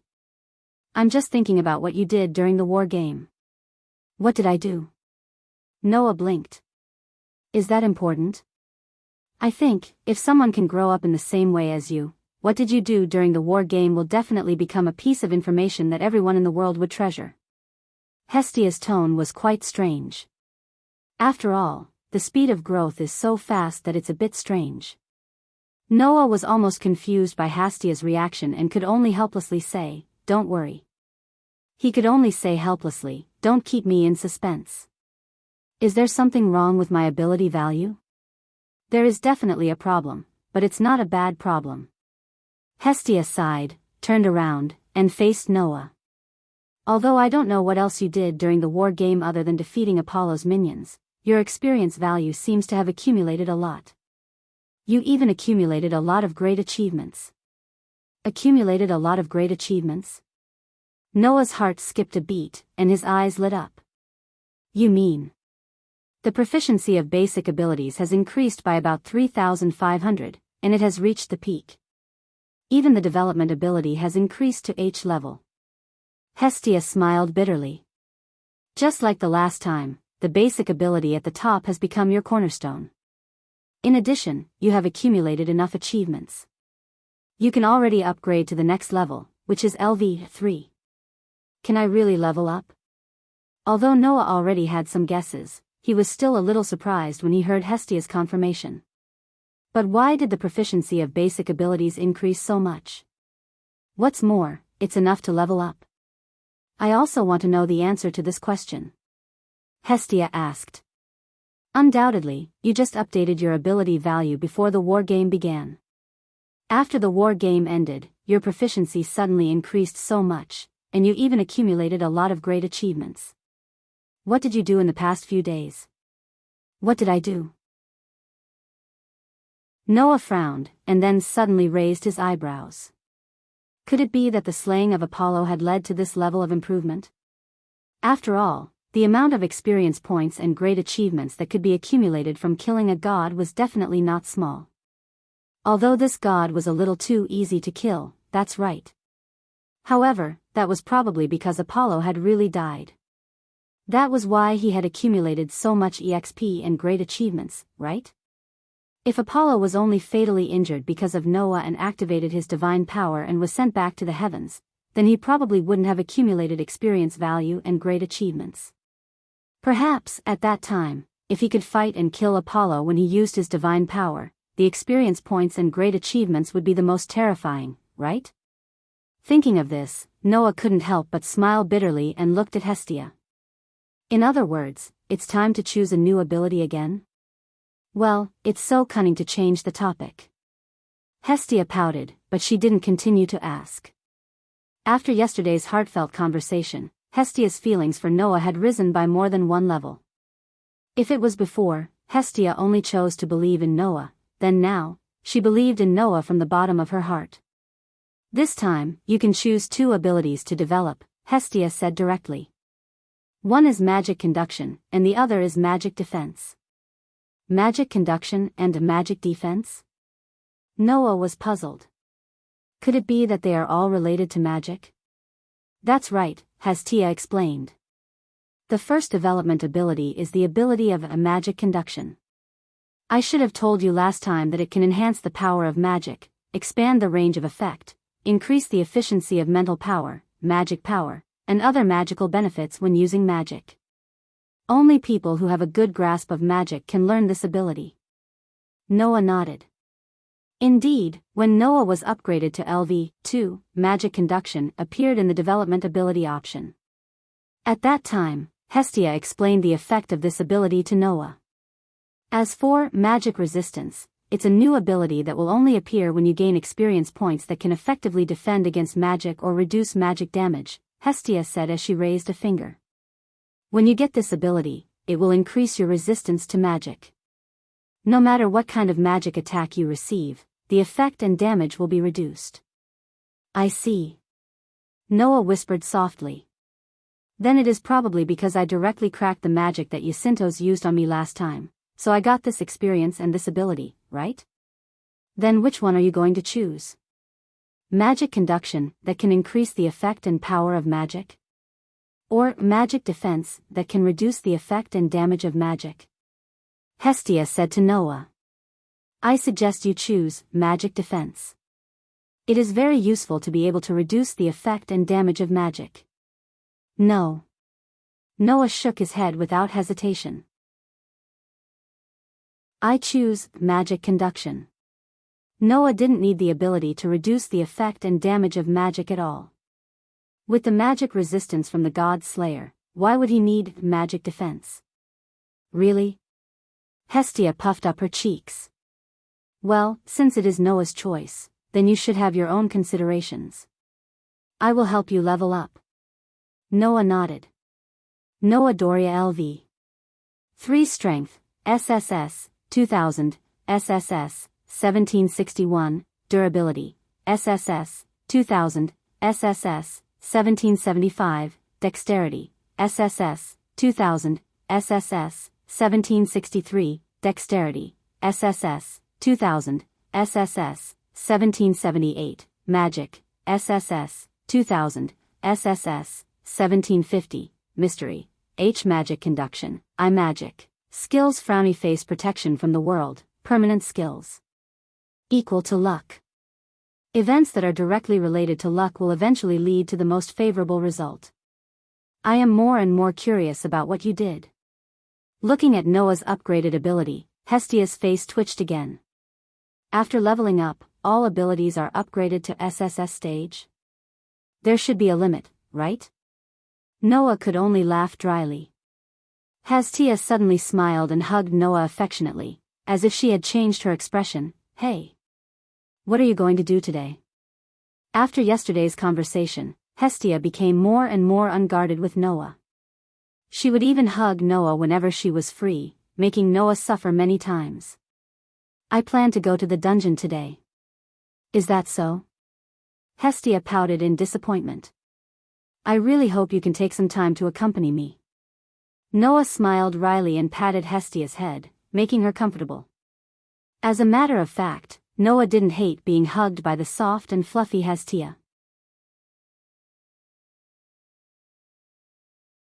Chapter 909. Ever since he was easily kidnapped by Apollo's minions and used to threaten Noah, Baal seemed to have become more determined than before. He had also become a lot stronger. Baal didn't intend to let Noah protect him like a bodyguard and send him into the dungeon safely. Instead, he decided to explore the dungeon alone. Although Baal wanted Noah to teach him some combat skills, it would waste Noah's time. Instead of protecting Baal, it would be better for Noah to use the time to improve himself instead of taking care of a newbie adventurer like Baal. That was Baal's idea. Of course, Noah did not have any objections. After all, Baal's combat skills were already in their embryonic form. What he needed to do next was to test it out and improve it until it became his own. Therefore, it was better for Baal to figure it out himself rather than letting Noah, who had never used daggers or short swords in combat, teach him. Noah would only teach him close combat skills. Baal would have to figure out how to use short swords in combat by himself. Early in the morning, Baal went out energetically, leaving Noah alone. He asked Hestia to help him upgrade his ability points. By the way, ever since Baal joined Hestia's minions, Hestia did not bring Noah into her room to upgrade his ability points. Instead, she helped Noah and Baal to upgrade their ability points in the hall. However, after yesterday's conversation, Hastia, who had completely calmed down, pulled Noah into her room to upgrade his ability points. According to Hastia, it was Noah's privilege to upgrade his ability points. As usual, Baal upgraded his ability points in the hall. Since Baal had gone out, Noah naturally went to the dungeon alone. When Noah arrived at the central square where the Tower of Babel was located, the surrounding crowd suddenly became restless. Look, that man, is that the tyrant? The tyrant who could compete with the only LV7 in Eulalia and easily defeated all the minions of Apollo alone. I heard that it was only about 2 months ago that he received the favor. Bullshit, right? Of course it's bullshit. He just received the favor 2 months ago. 2 months later, he's already on par with LV7, and he even single-handedly defeated one of Eulalia's core clans? Not only that, I heard that his level is only LV2. Bullshit. Most likely bullshit. Is it from those gods who think it's not lively enough? Only they would spout nonsense about this kind of thing out of boredom. Yeah. Listening to the whispers coming from all directions, Noah remained calm on the surface, but he was more or less worried in his heart. Tyrant. This was a title. However, at first, this was not the title given by the gods to the senior adventurers who had risen to LV2 through the gods' assembly.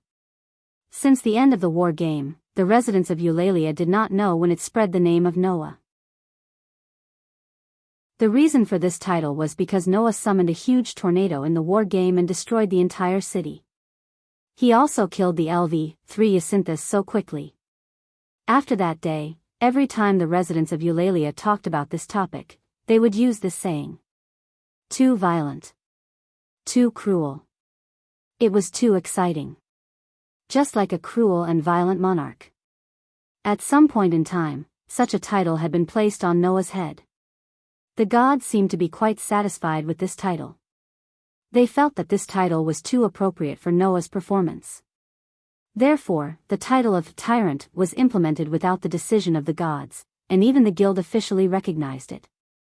He got a title without going through the gods. It was estimated that only Noah had such treatment. But this was not the most important thing. The most important thing was that because Noah's level of power was not like LV2, even if he got the title, the guild didn't seem to have made Noah's level public. Presumably, the guild was worried that once Noah's level was made public, and the adventurers in Eulalia knew that a LV2 could challenge a LV7 and defeat an entire clan of the backbone, it would cause those adventurers to doubt their ability value and strength, right? In addition, Noah's leveling speed was so incredible that the guild decided to temporarily keep the opinion of making Noah's level and other growth records public. Therefore, outsiders basically didn't know what Noah's specific level was. And if the guild knew that Noah had leveled up again today and only spent 2 months to level up to LV3, wouldn't it be chaotic again? Noah secretly smiled bitterly in his heart, but he still looked calm on the surface. Under the awe and curiosity of the surrounding adventurers, he stepped into the gate of the Tower of Babel and entered the underground city. On the 17th floor of the underground city. Ooh, ooh, ooh, ooh, ooh. Amidst the roars that caused the air to tremble slightly, a large group of red-eyed minotaurs holding stone axes stomped their heavy footsteps that reverberated throughout the entire underground passage, and charged toward Noah like a ferocious beast. Buzz, buzz, buzz, buzz. However, almost at the same time, golden ripples fluctuated from the space behind Noah. They rubbed against the space itself, and various treasures such as sabers, swords, spears, halberds, and so on were ejected. They shot out like arrows leaving their bows. Puff, puff, puff, puff, puff. Like lasers, the treasures easily penetrated the muscles of the minotaurs, which were difficult to be cut by level 3 weapons. These LV2 monsters of the underground city were buried in the dim passage one by one, dying an unnatural death. For these monsters that were only LV2, Noah was already a little disdainful. If they were on the 37th floor, Noah would inevitably want to use these powerful monsters to train his basic abilities. However, the monsters on the middle floor were slightly weaker. After nearly 2 months of training in the underground city, Noah had already discovered that the more powerful the monsters were, not only would he obtain more experience points from killing the monsters, but he would also obtain more proficiency points when he trained his basic abilities compared to low-level monsters. Therefore, when facing LV-2 monsters, Noah did not intend to waste time on training his basic abilities. Instead, he killed them directly to gain experience points. For Noah, who was only at LV-3, the experience points of LV-2 monsters were still worth it. Therefore, Noah did not ignore them. As for the numerous magic stones and dropped items from the monsters, they would be considered as Noah's items and would be recovered by the Gate of Babylon. It was precisely because of this that Noah did not waste any extra time and focused on his goal. Not long after, Noah arrived at the entrance to the 18th floor. The tall cavern was as crystal clear as before, as if it had been sealed in ice. It looked quite attractive. Noah did not hesitate to step into the vast cave. Crack. Almost at the same time, on one of the walls of the cavern, a clear cracking sound could be heard. Noah stopped in his tracks, turned his head, and looked at the wall. Crack, crack, crack, crack. He saw that the mirror-like smooth huge wall constantly made cracking sounds, spreading cracks until a certain moment, it exploded. Bang! Accompanied by a loud noise, a pitch-black giant broke free from the cracked wall and fell to the ground. Woo, woo, woo, woo, woo. A roar like crying sounded from the pitch-black giant's mouth. Goliath? Noah was a little surprised. It's time to be born? Ignoring Noah's surprise, the huge monster with only the desire to destroy roared and charged towards Noah. Noah smiled slightly. Well, it's a good opportunity to experiment a little.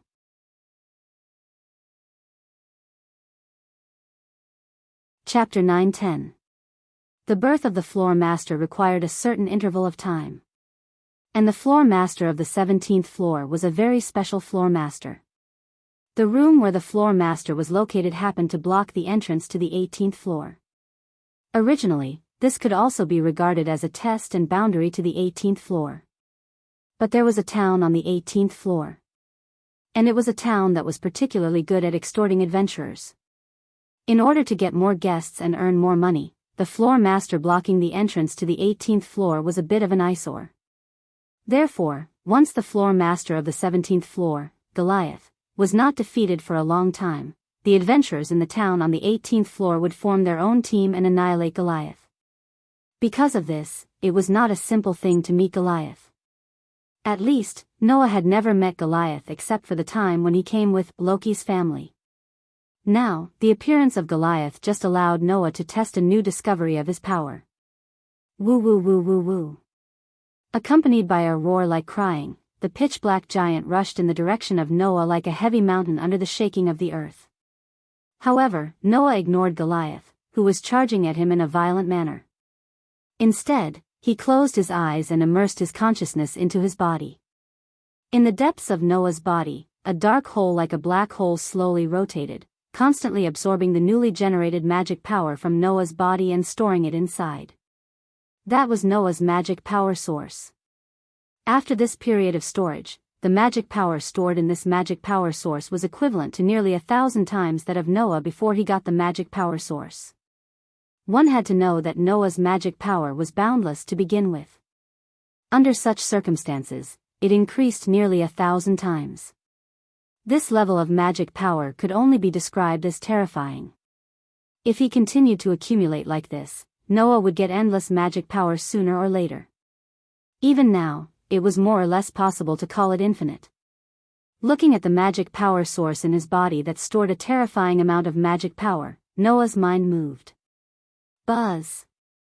Suddenly, the pitch-black, hole-like mana source trembled violently, and the astonishing amount of mana stored within suddenly transformed into another kind of power at an even more astonishing rate. When Noah received Hestia's favor, the god's blood that Hestia had dripped into Noah's body had secreted a trace of power, which was then absorbed by the mana source. Noah's mana source seemed to have the ability to absorb the foreign energy that entered his body, remember it, and convert the stored mana into that power at will. Noah called this power divine power. At this moment, under Noah's urging, Noah's mana source that stored mana transformed into a divine power source that stored divine power. Then, Noah abruptly opened his eyes. Bang! Like a golden flame, divine power burst out of Noah's body and turned into a wave of air that covered Noah's whole body. Immediately, in Noah's mind, the outline of the stone plate that was connected to the 10 patterns, and the pattern of an indomitable giant lit up. Giant that covers the sky and covers the earth with his hands, I will let this divine power flow into my body. From now on, I will display the ultimate power that no one can match. When the giant incarnation spirit of speech fluctuated in the whole cavern, the flame-like wave of air on Noah's body suddenly expanded and soared into the sky. In the midst of that soaring aura, a mirage-like giant rose from Noah's body and instantly increased several times. That giant's whole body was golden, and its height was at least 20 meters. It directly reached the ceiling of the cavern, but there was only its upper body and no part below its waist. The roar of the pitch-black giant that was charging towards Noah's direction came to an abrupt stop, and even stopped its charging figure. Its pitch-black eyes widened like those of a demon, as if the scene in front of it caused its not-so-good brain to malfunction, and it froze on the spot. Who? At this moment, only its upper body, which was somewhat illusory like a mirage, but was several times larger than Goliath, suddenly swung its arm. Bang bang bang bang. Immediately, wherever the giant golden arm passed, the entire space was twisted into a mess. Bursts of air explosions were like bombs that exploded one after another, causing the giant arm to carry a terrifying force as it landed on the body of the pitch-black giant. Dong! The fist fell, and the terrifying power that struck the pitch-black giant's body through the golden giant's arm actually directly exploded the pitch-black giant with a muffled sound. Even the magic stone and the dropped items were twisted into pieces. Pa pa pa pa pa. Along with it, the remaining power of the aftermath shook the ground of the cavern that seemed to be sealed in ice until it exploded inch by inch, stirring up gravel and dust that filled the entire cavern that was riddled with holes. In the next second, the illusory golden giant that maintained its posture of punching out like a mirage dissipated into the air as if it had completed its task. Only Noah was left. Looking at the hole that was riddled with holes, cracks, and pieces of Goliath's flesh and magic stone fragments in front of him, he was immediately dumbfounded. Undoubtedly, I didn't use much divine power. If converted to magic power, the divine power that Noah had just used was estimated to be the equivalent of a few shots from the magic cannon, right? However, the divine power equivalent to a few shots from the magic cannon actually allowed that giant incarnation to exert such a degree of power? As expected. Noah murmured. As expected, using divine power to use authority will increase the power by a lot. Ever since he had obtained divine power, Noah had studied the effects of this power. Then, Noah found that when he used divine power, his body would naturally have two reactions. One was that when the source of magic power was converted into a source of divine power, the sacred text on Noah's back would become very hot. The other was that when the source of magic power was converted into a source of divine power, the outline of Noah's authority, that was connected to the 10 patterns on the stone plate would tremble. Putting the first reaction aside, the second reaction had already made Noah very concerned. However, at that time, Noah's authority had not yet reached the point where he could use it, so Noah did not immediately explore it. Today, after finally remembering this matter, Noah began the experiment. Everything in front of him was the result of the experiment. And this result made Noah somewhat overjoyed. Although I more or less guessed that using divine power to use authority would have some kind of effect, I didn't expect the effect to be so obvious. If he thought about it carefully, it was actually very easy to understand. Noah's authority was originally usurped from God. Although after being absorbed by Noah's tyrannical physique, this power had become Noah's personal possession, but its essence was still the power of God, and this had not changed. And divine power was also the power obtained from Hestia, a god. Then, using divine power to use authority was definitely more suitable than using magic power to use authority. Even if the gods of the two worlds are somewhat different in nature, if I use the divine power of this world to use authority, it should still be able to have a good effect. I originally thought so, but now it seems that divine power is more suitable to use the power of authority than I thought. Noah felt the massive amount of divine power flowing in the source of divine power in his body and felt a burst of joy in his heart. I don't know if in the future I can have a power that is more suitable for authority than divine power, and make my authority even more powerful. Thinking so, Noah could not help but raise the corner of his mouth. The future is really worth looking forward to. These words had just come out of Noah's mouth when an accident happened. Rumble. All of a sudden, the ground began to shake without warning. Noah, who was not mentally prepared, almost staggered and fell to the ground. Fortunately, he reacted in time, stabilized his body, and cried out in surprise. What's going on? This question, in this floor where there was no one, naturally no one would answer Noah. However, the ground shook more and more violently.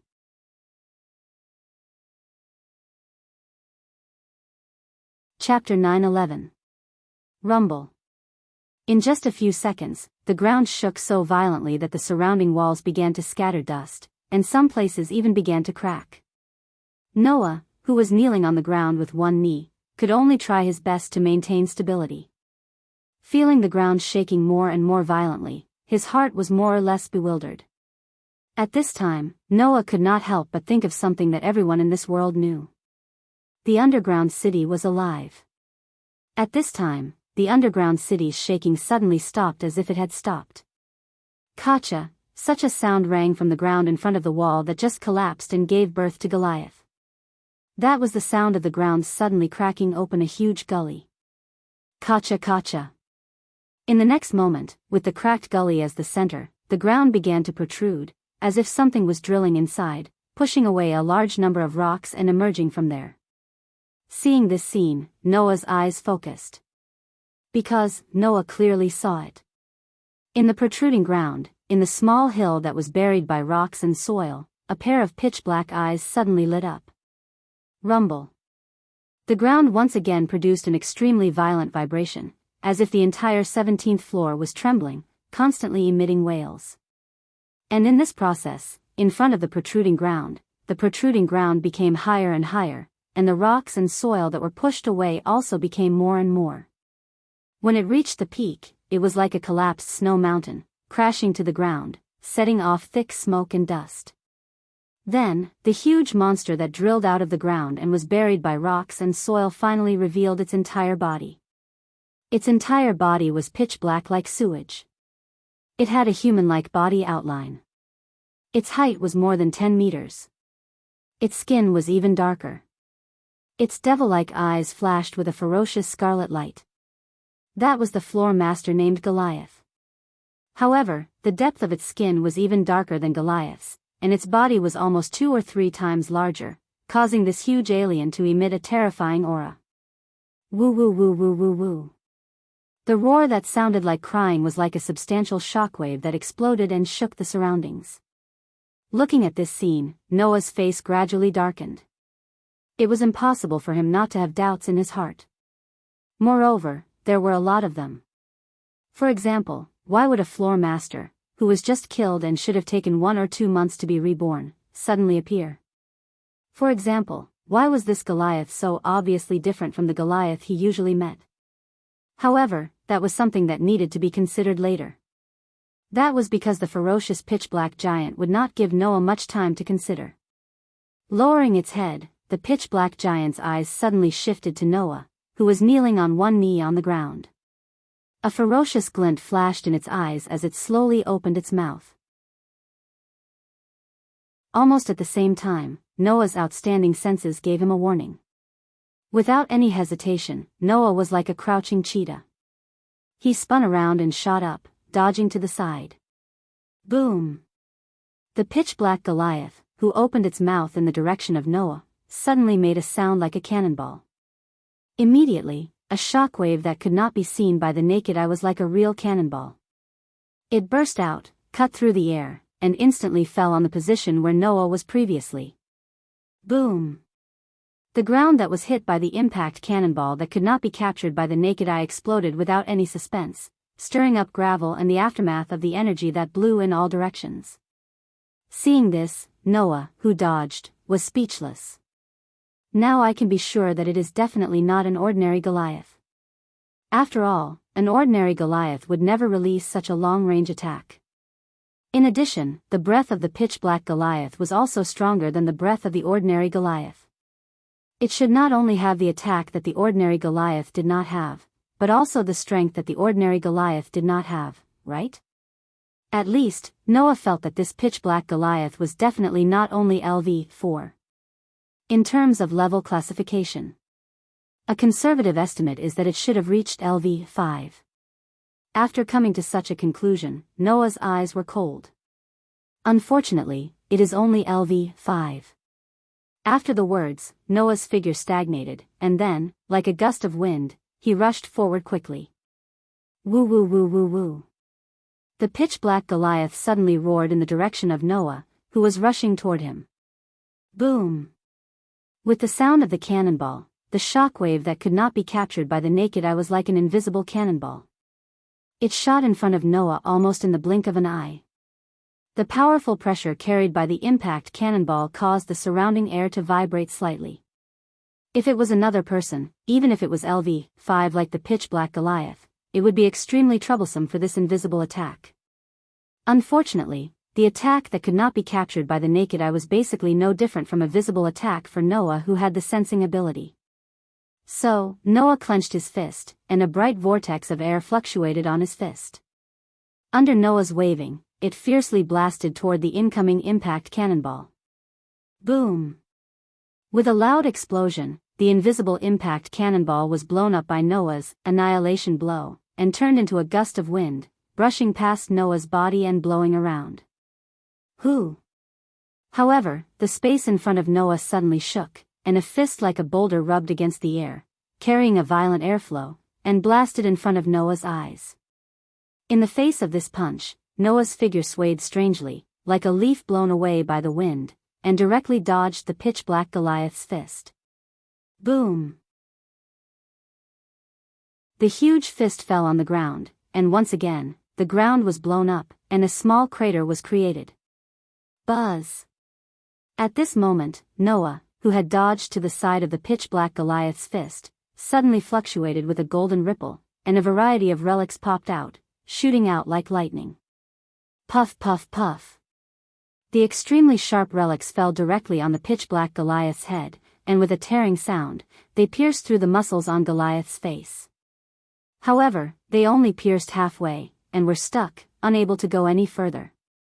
Woo woo woo woo woo woo. The pitch-black Goliath roared angrily, and suddenly waved its huge palm, slapping toward Noah. Noah only felt that the whole world seemed to have darkened, and he immediately retreated. Boom! The huge palm slammed on the ground, causing the ground to shake, and cracks spread out. The skin is quite hard, even an E-grade relic can't penetrate it. Noah stared at the pitch-black Goliath.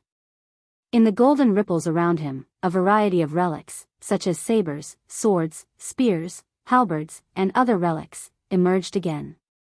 Then, let's try a D-grade relic. As soon as he finished speaking, the sharp relic immediately turned into a stream of light, shooting out like a laser. Woo woo woo woo woo woo. The pitch-black Goliath roared angrily. And this was the last sound that it made. With a little arc trajectory, the relic shot up, and with the pitch-black Goliath's huge body, it was impossible for it to avoid. Puff puff puff puff. Therefore, the D-grade relic rain fell on the pitch-black Goliath's body, piercing through its body, and the pitch-black Goliath's body was full of holes. The pitch-black Goliath suddenly froze on the spot. Boom! After a while, the body of the floor master, whose level was enough to be classified as LV5, turned into a burst of ashes all over the sky. It burst open and scattered around, leaving only a huge magic stone and a piece of curtain-like skin that disappeared. ALV5 Goliath? The golden ripples behind him began to shrink. Noah looked at the huge magic stone and the curtain-like skin, and he frowned deeply. What the hell is going on? After pondering for a while, Noah could not figure out the reason, and he could only helplessly shake his head. I'll ask Hestia when I go back.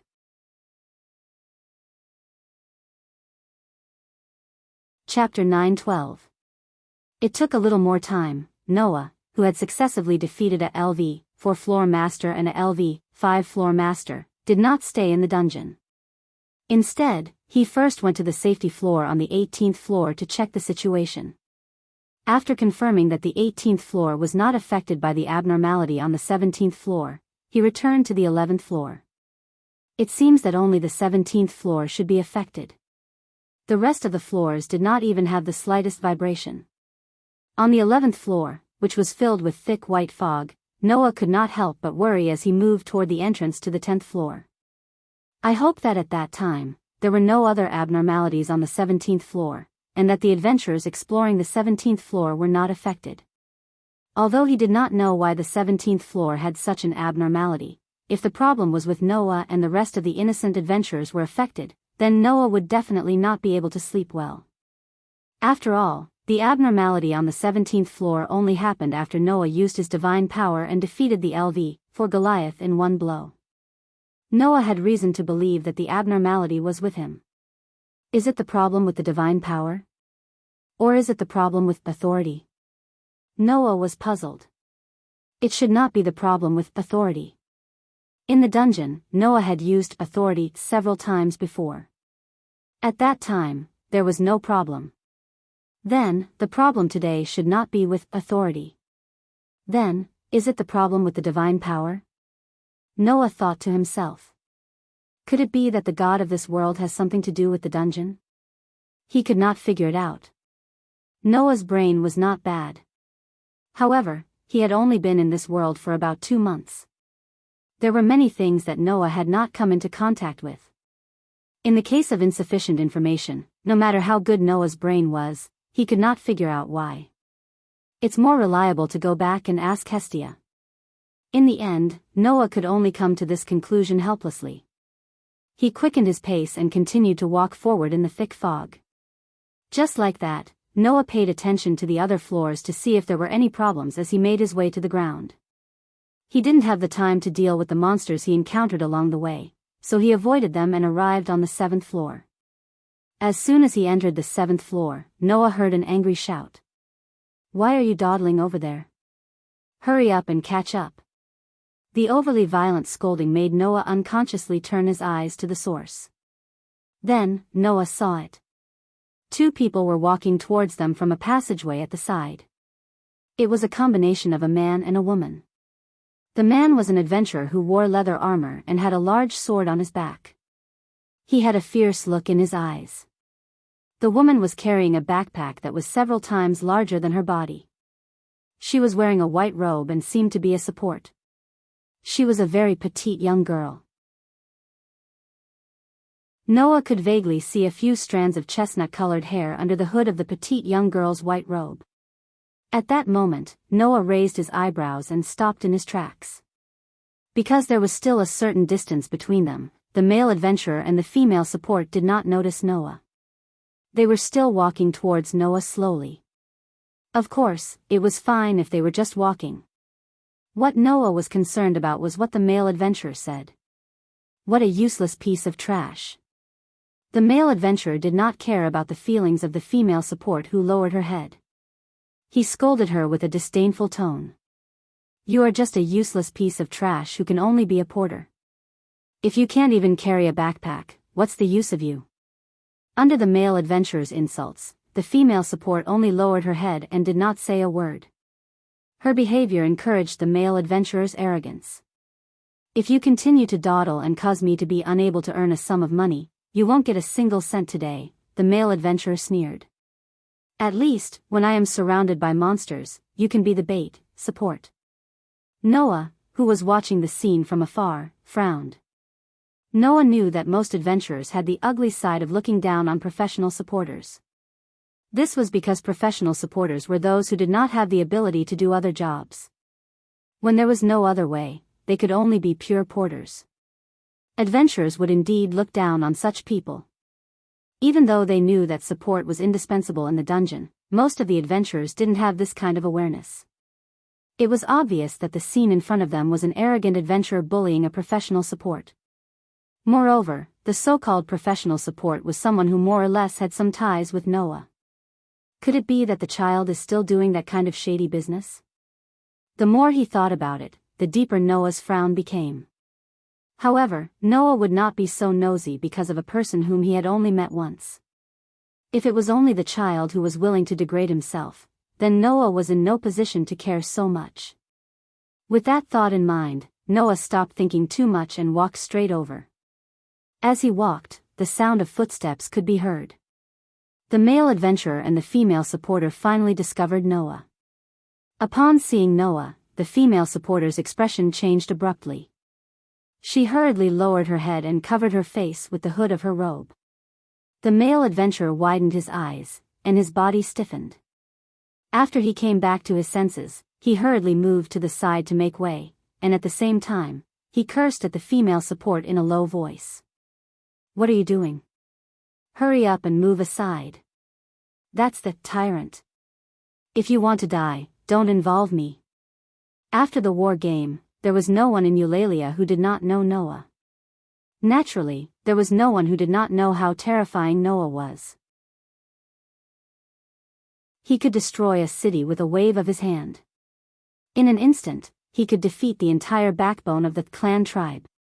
He could even compete with the only LV7 in Eulalia. The gods were full of praise for this man. Even the main gods of Freya and Loki, who were known as the two kings of Eulalia, claimed that they wanted to recruit him. There was no doubt that Noah had become a popular person in the eyes of the gods and people of Eulalia. In addition, they had seen Noah's strength when facing the clan tribe of Apollo from the divine mirror. How could the LV1 low-level adventurer who could only mess around on the 7th floor not have a heart of fear? Bullying the weak and fearing the strong. This was what the male adventurers showed. After being scolded by the male adventurer in such a low voice, the female supporter seemed to have remembered this matter and quickly hid to the side. She still lowered her head and did not dare to look at Noah. Noah naturally saw this scene. However, Noah did not say anything. He just turned a blind eye and walked past under the gaze of a man and a woman. Phew, until Noah walked past, the male adventurer and the female supporter were relieved at the same time. Is that the highest level of adventurers in Eulalia? The male adventurer licked the corner of his mouth and raised an arrogant arc. "One day, I will also become such an existence and let the people of Eulalia make way in front of me." Hearing the arrogant words of the male adventurer, the female supporter just looked at the male adventurer with a gaze like looking at an insect, then immediately turned her head and looked at Noah's back that gradually left. Her eyes were quite complicated. "Don't look," the male adventurer mocked. "No matter how much you look, you won't become such an existence, Miss Porter." The female supporter bit her lips and a trace of self-mockery appeared in her eyes. "That's true. If I could become an existence like that person, how could I fall to this point?" In order to get out of this predicament, the female supporter raised her head and looked at the male adventurer. To be precise, it should be said that she was looking at the big sword on the back of the male adventurer. Because of the movement of raising her head, the hood of the robe slid down from the female supporter's head, revealing a head with chestnut-colored shoulder-length hair and a young face. If Baal was here, he would definitely notice it. This young girl was the one who had stolen Baal's level 3 weapon, Miss Supporter. Laluka Erda.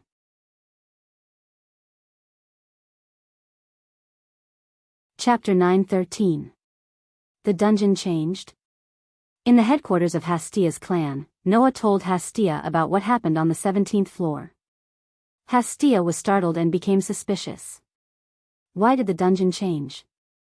"I don't know, that's why I came back to ask you," Noah said with a wry smile. "I had just finished off the floor master, Goliath, when there was a sudden vibration on the 17th floor. Then, another Goliath appeared. Moreover, even his potential ability definitely surpassed the Goliath of level 4 and reached the level of level 5. LV5? Hastia asked in surprise. "Really? I've never heard of such a thing before."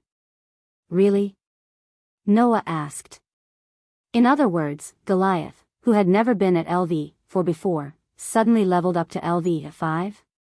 Not only Goliath, but I've never heard of a level 5 Goliath being upgraded.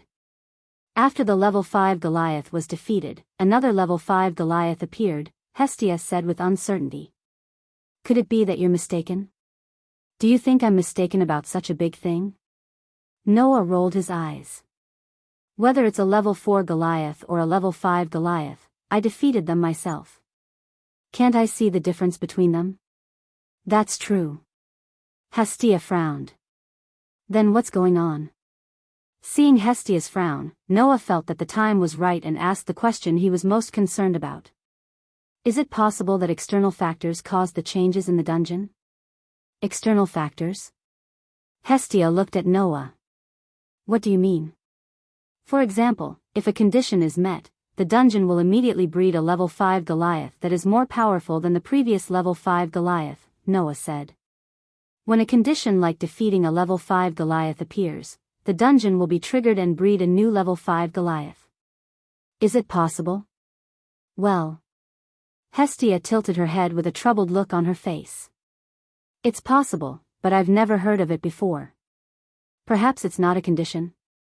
Noah's eyes flashed. It's also possible that there's a presence or power in the dungeon that shouldn't exist.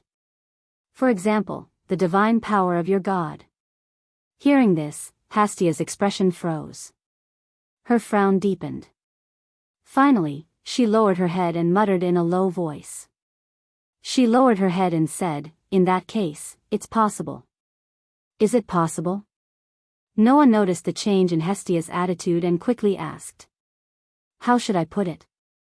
It's just like what you said, Hestia said as she looked at Noah seriously. It's possible that a god broke into the dungeon and caused the strange changes. Really? Noah's heart skipped a beat, but he didn't show it on his face. Why would a god enter the dungeon and cause the strange changes? Because the dungeon won't allow us gods to enter. Hestia sighed. Perhaps you don't know, but the guild is prohibiting gods from entering the dungeon. Prohibiting gods from entering the dungeon? Noah frowned. Why? Didn't I tell you? The dungeon will not allow us gods to enter. Hestia said earnestly. It's like a repulsion reaction. The dungeon is rejecting us gods. If we enter the dungeon, we'll incur the wrath of the dungeon. The dungeon will be angry? Noah was curious. The dungeon will be angry? Don't underestimate the dungeon, Noah, Hestia said solemnly to Noah. The dungeon is alive. It can give birth to creatures called monsters and produce all kinds of resources that can't be found on the surface. This is why it repels gods like us. If gods like us enter the dungeon and incur its wrath, what's so strange about that? That means the dungeon isn't only alive, but it also has consciousness. Noah was taken aback. It can't be, right? Should I say it has consciousness? Or is it an instinct of the dungeon? Hestia looked conflicted as she didn't know how to explain to Noah. She shrugged her shoulders and said, the dungeon is full of mysteries. Because there are too many unknowns in the dungeon, it attracts adventurers from all over the world to explore. Whether the dungeon's rejection of the gods is due to the dungeon's own consciousness or a pure instinct, it's up to you to find out. We, the gods, can only observe the progress of the children. Noah nodded thoughtfully. Maybe it's just like what you said. Some stupid god broke into the dungeon and was discovered by the dungeon. That's why this happened, right? Hestia waved her hand nonchalantly, but then she became angry again. Fortunately, my Noah is powerful enough. A level 5 floor owner is nothing. If my Noah was injured, I'd kill the idiot who broke into the dungeon. Hearing Hestia's indignant words, Noah could only let out a hollow laugh. If the mutation was caused by the dungeon's rejection of the dungeon, then it was probably caused by Noah, not the idiot god. Perhaps because Noah used his divine power in the dungeon mistook Noah for the god of this world. That was why the mutation occurred and the level 5 Goliath was created. It seemed that he had to think carefully before using his divine power in the dungeon. However, if he made good use of it, perhaps Noah could keep farming the level 5 Goliath on the 17th floor. Noah felt happy when he thought of this. At this moment, Hestia's eyes rolled, and she suddenly pounced on Noah, hugged him, and said expectantly, "Noah, since you came out of the dungeon, why don't you go on a date with me?" Noah didn't know whether to laugh or cry. Noah only found out recently. The goddess named Hestia was actually quite possessive. In order to make Noah happy, Hestia worked very hard. After getting rid of Hestia's entanglement, Noah walked out of the base camp of Hestia's clan to her dissatisfaction. Although Hestia was a goddess, she looked like a 14 or 15-year-old child, if you didn't look at a particularly prominent part. If he went on a date with such a goddess, those gods who wanted to see the world in chaos would be very happy to publicize some things. For example, Noah had some special hobbies. In that case, Noah would really be too ashamed to show his face. Therefore, although it would make Hestia unhappy, Noah felt that it was better to have fun at home and not go out to show off. In short, Noah didn't hate going on a date with Hestia. Thinking of the goddess's resentment, Noah couldn't help but laugh. "When I go back, I'll bring some gifts for Hestia," muttering to himself, Noah turned into a side alley. This time, Noah didn't plan to go to the dungeon. He wanted to find a place to fill his stomach. Hestia didn't seem to expect Noah to come back so quickly, so she didn't buy Noah's lunch. Noah had to find his own food. "Let's go to the rich mistress." After saying that, Noah was just about to take a shortcut when he heard some flustered footsteps from the depths of an alley next to him. No, it wasn't one, but two. Moreover, the two footsteps were getting closer to Noah. Noah curiously turned into the alley where the footsteps were coming from. Then, the figure of a petite girl who was running while hugging a heavy sword entered Noah's eyes. Seeing the petite girl, Noah couldn't help but be stunned for a moment. How could there be such a coincidence?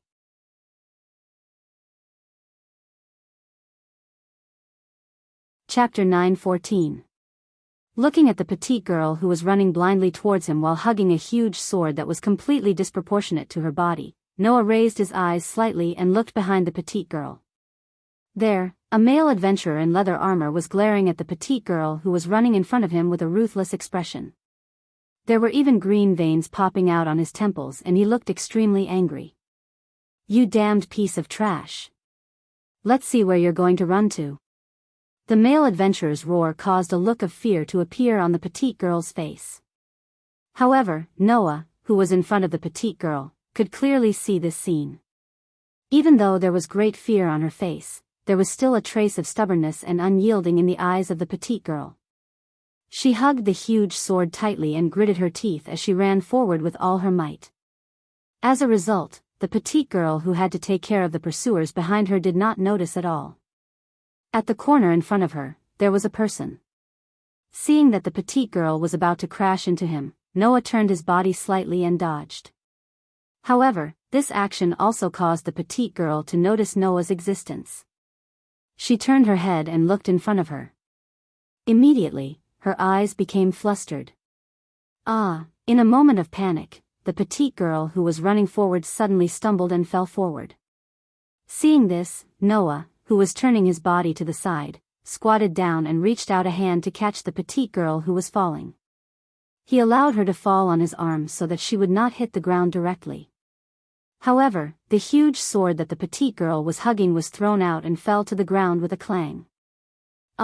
Looking at the huge sword that was thrown away, the little girl let out a cry of surprise. She couldn't help but reach for the huge sword. She didn't even notice that she had fallen into someone's arm. Noah could only helplessly say, "Are you all right?" Hearing this voice, the petite girl finally noticed Noah's existence. However, when the little girl turned around and saw Noah's full face, her pupils shrank and her expression changed completely. Facing that familiar cute face and big round eyes, Noah smiled indifferently. "Long time no see, Lily." Lily's mouth trembled slightly. She seemed to want to say something, but she also seemed to be afraid and in disbelief. She was stunned and did not respond at all. It was at this moment that the male adventurer caught up with them. "Did I catch up to you? Despicable human race." Only then did Lily react. In a panic, she ran away from Noah and sat on the ground. It seemed that Lily was more afraid of Noah than the male adventurer. That was only natural.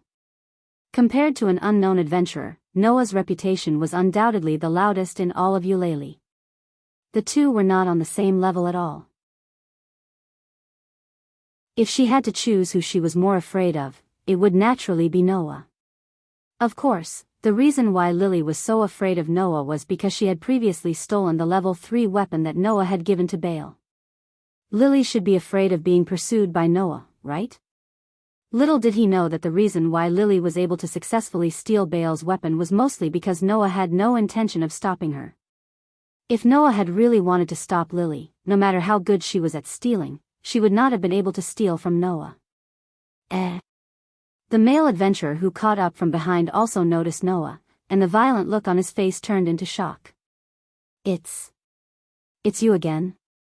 In the morning, Noah had met the male adventurer and Lily on the 7th level of the underground city. So now that they met again here, both the male adventurers and Lily were very surprised. Naturally, Noah also felt that it was too much of a coincidence. But since Noah had met them, it would not be strange for him to ask a few questions, right? Noah glanced at Lily, who was paralyzed on the ground and looking at him with a frightened expression. He then glanced at the male adventurer, patted his knee, and stood up. "What are you guys doing?" His words woke Lily and the male adventurer up from their stupor. This despicable human stole my sword." The male adventurer hurriedly pointed at Lily. "I'm here to retrieve my sword." As expected. In the morning, when they had met on the 7th level of the underground city, the male adventurer had been carrying a large sword on his back. But now, the large sword had fallen into Lily's hands. In addition to Lily's previous record and the chase just now, Noah had already guessed the gist of it. At that moment, Noah frowned and looked at Lily. "Are you still doing this kind of thing?" Originally, Noah thought that Lily might be in need of money, so he let Lily steal Baal's weapon. With Lily's status, even if she was in need of money, a weapon worth 700,000 or 800,000 Varus should be able to solve the problem. Thinking that if he helped Lily solve this problem, Lily would not steal anymore, so Noah let Lily go. But in the end, this young lady was still a thief? Did she have her difficulties? Or did she really give up on herself? Seeing Noah frown, Lily was even more afraid, and her body shrank into a ball. The male adventurer probably thought that Noah was a comrade on his side, and he was overjoyed all of a sudden. That's right. A useless porter actually dares to steal from us adventurers. You deserve to die. The male adventurer pulled Noah to his side and laughed angrily at Lily, who was sitting on the ground. "You piece of trash, see if I don't teach you a lesson." Just as the male adventurer was about to walk towards Lily, a large sword was suddenly thrown into the air towards the direction of the male adventurer. Before the male adventurer could react, the large sword crashed into his arms, causing him to catch it in a hurry. He stared blankly at Noah, who threw the sword to him. "The sword is yours, right?" Noah said calmly. "Take it with you." The male adventurer pointed at Lily with uncertainty. "But, this little human, what?" Noah looked at the male adventurer with a smile that did not seem like a smile. "Do you think that I will watch you commit violence?" But, look, she's a thief, and a useless porter," the male adventurer said with a forced smile. "A piece of trash like her actually dares to steal from us great adventurers. If we don't teach her a lesson, won't anyone be able to bully us?" Hearing this, Noah laughed. His laughter was somewhat sarcastic. Walking forward, Noah looked at the stiff-faced male adventurer up close. He extended a hand and pointed at the male adventurer's chest. "Since you can bully others, why can't others bully you?" The male adventurer's face began to twitch. "If you bully the weak here, then can those who are stronger than you bully you too?" Noah pushed the male adventurer away. "If you can't even figure out such a problem and think highly of yourself here, I advise you to stop being an adventurer. Otherwise, you'll only be able to do so for the rest of your life, Mr. Great Adventurer." The male adventurer's face immediately turned red, and his expression became distorted. However, He couldn't say a word to refute, let alone refute Noah. Damn it. The male adventurer could only glare at Lily resentfully. Consider yourself lucky. After saying that, the male adventurer left with a face full of misfortune. After the male adventurer left, Noah glanced at Lily, who was sitting on the ground, paralyzed. As you can see, most adventurers are like this. If you don't want to encounter the same thing again, I advise you to stop. Lily bit her lips tightly, and her delicate body trembled. She lowered her head, but her voice was unyielding. You speak as if you are not an adventurer. Although this voice was very soft, Noah still heard it. And from Lily's voice, Noah could hear a tinge of hatred. It seems that you are more troublesome than I thought. Noah crossed his arms and looked at Lily. Then, let's have a chat.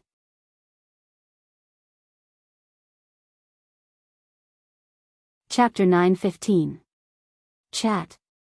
Perhaps Lily felt that she couldn't escape even if she wanted to, so she went all out and taunted.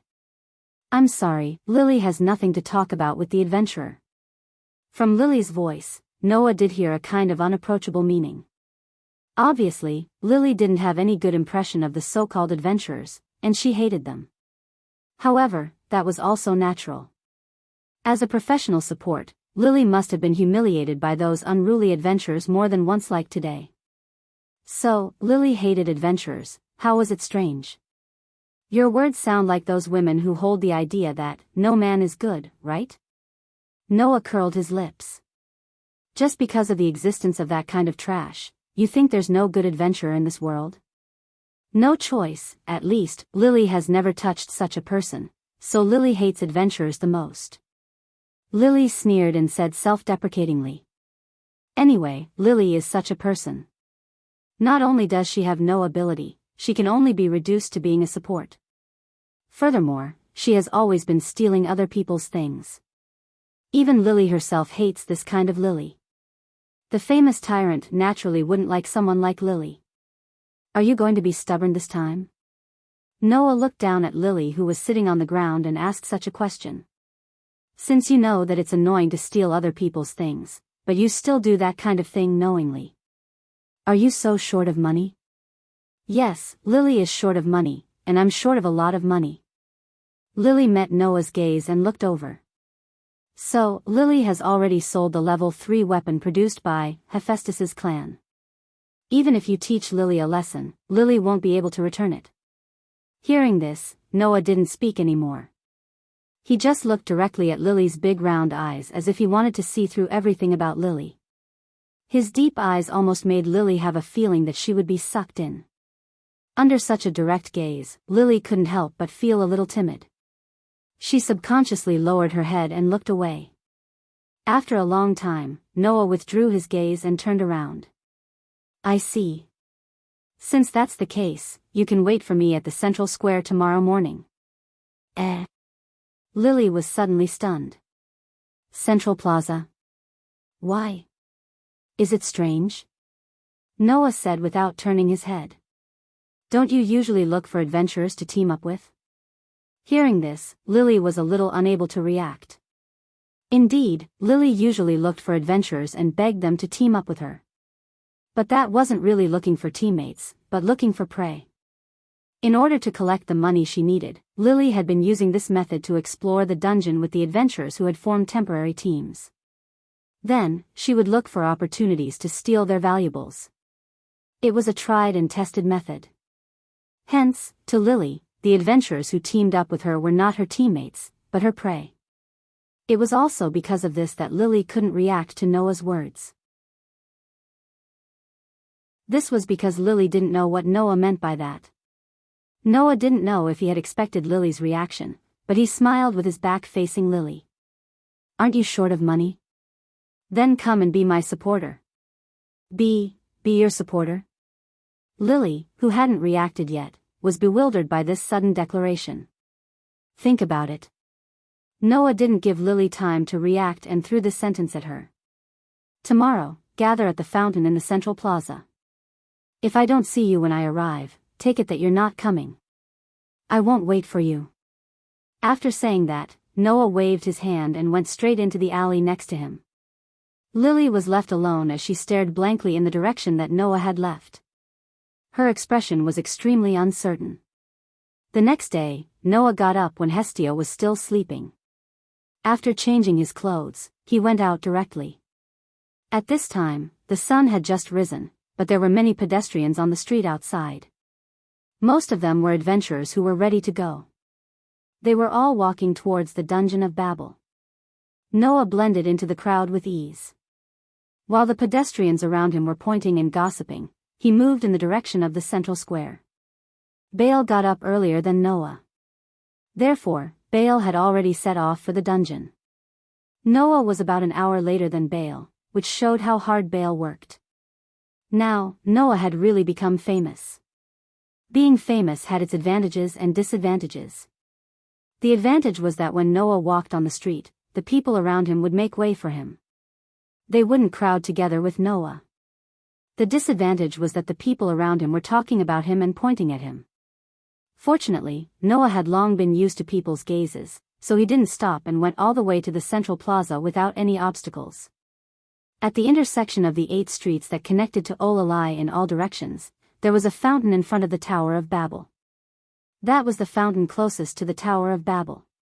As soon as he arrived at the central plaza, Noah glanced at the fountain and saw it.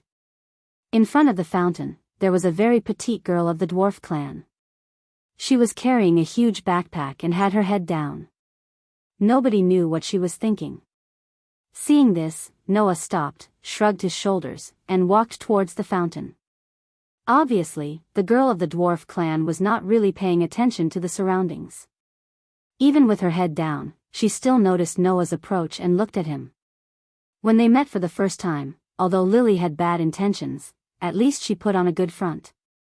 Her cute face would have a bright smile from time to time. However, at this moment, Lily's cute face was no longer as cheerful as when they first met. Instead, it was cold and vigilant. In the past, it was Lily's acting skill to put on a cheerful and lively appearance in front of others. On the other hand, Noah already knew most of Lily's background and knew clearly what this young lady was doing on a daily basis. Lily didn't have to put on a show anymore. She didn't hesitate to show her dislike and vigilance towards adventurers. Unfortunately, Noah turned a blind eye to it. He brushed past Lily and walked toward the Tower of Babel. "Since you are ready, let's go." Lily stared at Noah's back and followed him silently. While following him, she spoke in a low voice. As she walked, she whispered, "Now, can you tell Lily what Lord Noah is going to do? Do you even need to ask?" Noah answered without hesitation. "Of course, it's to enter the dungeon." "Is that so?" Lily's voice wasn't relaxed at all. Instead, it had a tinge of sarcasm. Could it be that Lord Noah really only intends to team up with Lily? What else? "What do you think I'm going to do to you?" Noah kept walking forward with a calm look on his face. "If I had intended to do something to you, I would have done it yesterday. I wouldn't have needed to lure you into the dungeon. Aren't you aware of that? That's why you're here today, isn't it?" Sherlock said as he shook his head. "Does that mean Lord Noah only wants to explore the dungeon with Lily?" Lily's tone was rather unpleasant. "Do you think Lily will believe you? If you don't believe me, you can leave now." "I won't stop you," Noah said calmly. "I'm only giving you a chance. It's up to you whether you want to seize it or not." "Chance?" Lily frowned. "What chance?" "A chance for you to achieve your goal and turn over a new leaf," Noah said. "As fellow sufferers who have similar stories, we can empathize with each other." Lily was at a loss for words. At this time, Noah changed the topic. "What's the deepest floor that you've been to?" Lily was silent for a while. After a while, she gave up and spoke. Lily followed a team and reached level 11. Level 11? Noah smiled suddenly. "Let's go to level 17 today."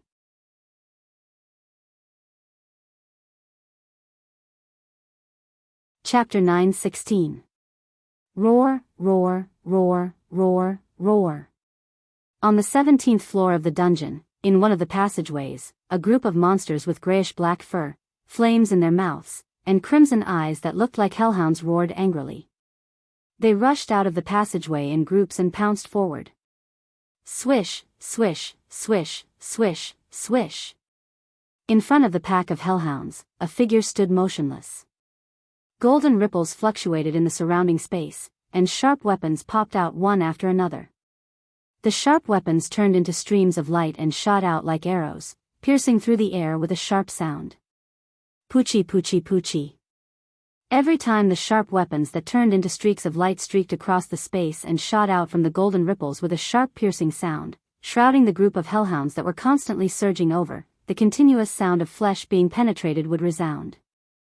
The extremely sharp weapons accurately pierced through the heads of the hellhounds, causing blood to splatter everywhere. Under such circumstances, the bodies of the hellhounds that were pierced through turned into ashes and scattered in all directions, causing the magic stones and dropped items in their bodies to fall to the ground. Precision. Incomparable precision. The seemingly endless rain of weapons pierced through the heads of the hellhounds without missing a beat. Not only did they achieve the effect of killing the hellhounds, but they also didn't damage the magic stones and dropped items in their bodies. It was truly miraculous. But even so, the group of hellhounds didn't show any signs of confusion or hesitation as they continued to pounce forward, trampling on the path of their fallen companions and charging forward relentlessly. If the dungeon monsters didn't turn into ashes when they were killed, leaving only magic stones and dropped items, the hellhounds wouldn't be trampling on the path of their fallen companions. Instead, they would be trampling on their companions' corpses. Undoubtedly, the hellhounds would die if they took a step forward, but they continued to charge and attack their enemies without any hesitation. They looked extremely crazy. This was also what Noah wanted. At the very least, Noah did not need to worry about the monsters suddenly running away. He only needed to stand in place and keep the gate of Babylon open. That way, he would be able to continuously kill the monsters.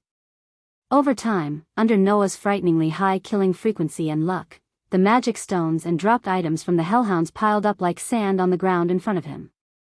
Normally, when Noah killed a hellhound and dropped magic stones and items, the gate of Babylon would treat these items as Noah's and automatically recycle them.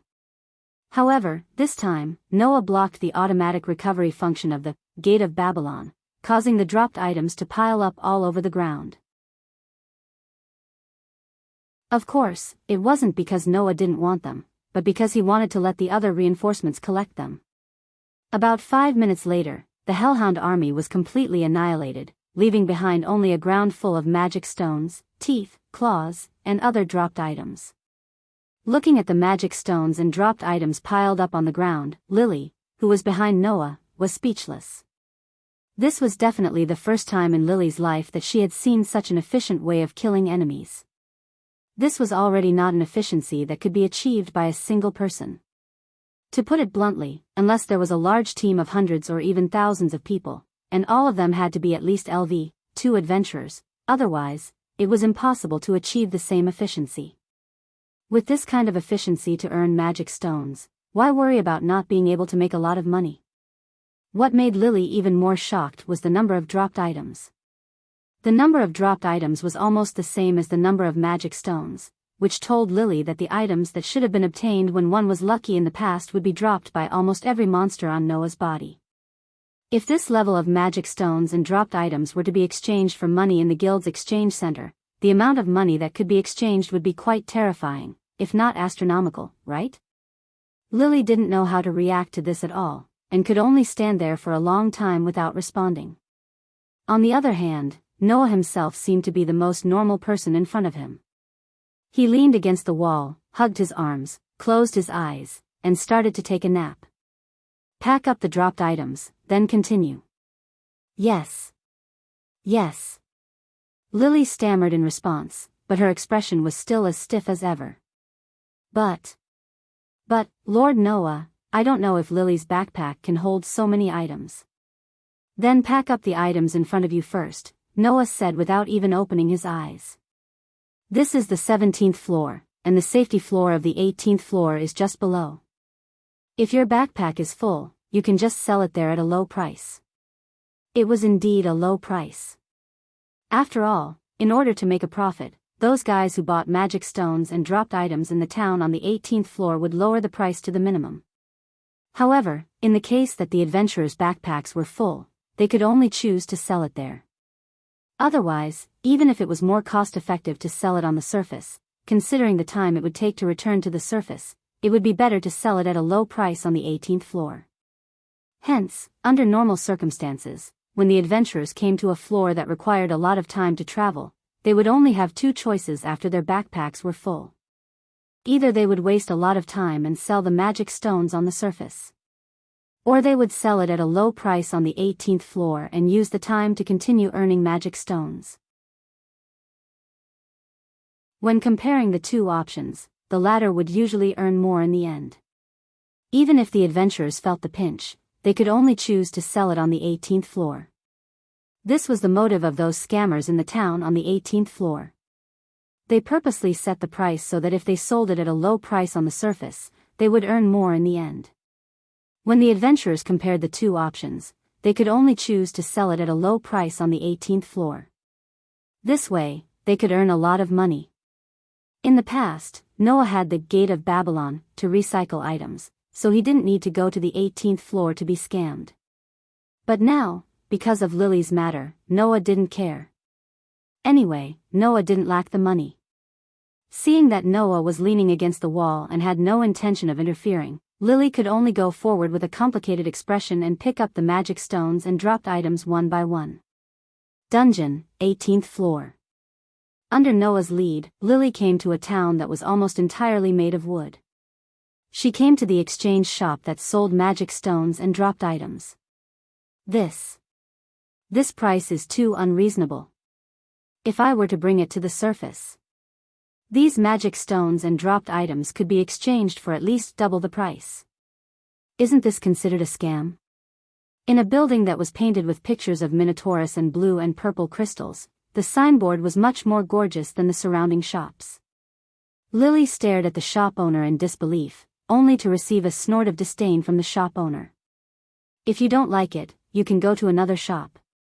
Lily's face was red with anger. That was natural. Which seller wouldn't be angered to death by a purchase price that was more than half the original price? However, it was impossible to continue exploring the dungeon with magic stones and dropped items that couldn't be stored. Moreover, it took a long time to return to the surface. If one didn't want to earn too little from the time spent on the road, they could only sell it here. It was because of this that these guys were so arrogant. It's unbelievable. In the end, Lily, who could only choose to sell her magic stones and dropped items in this shop, walked out with an ashen face and a flustered look. That's why Lily hates adventurers. Every one of them is so greedy. I really don't want to be compared to these guys who only know how to rip people off. Noah sighed. Alright, buy some time and continue exploring. Yes. Lily could only agree gloomily.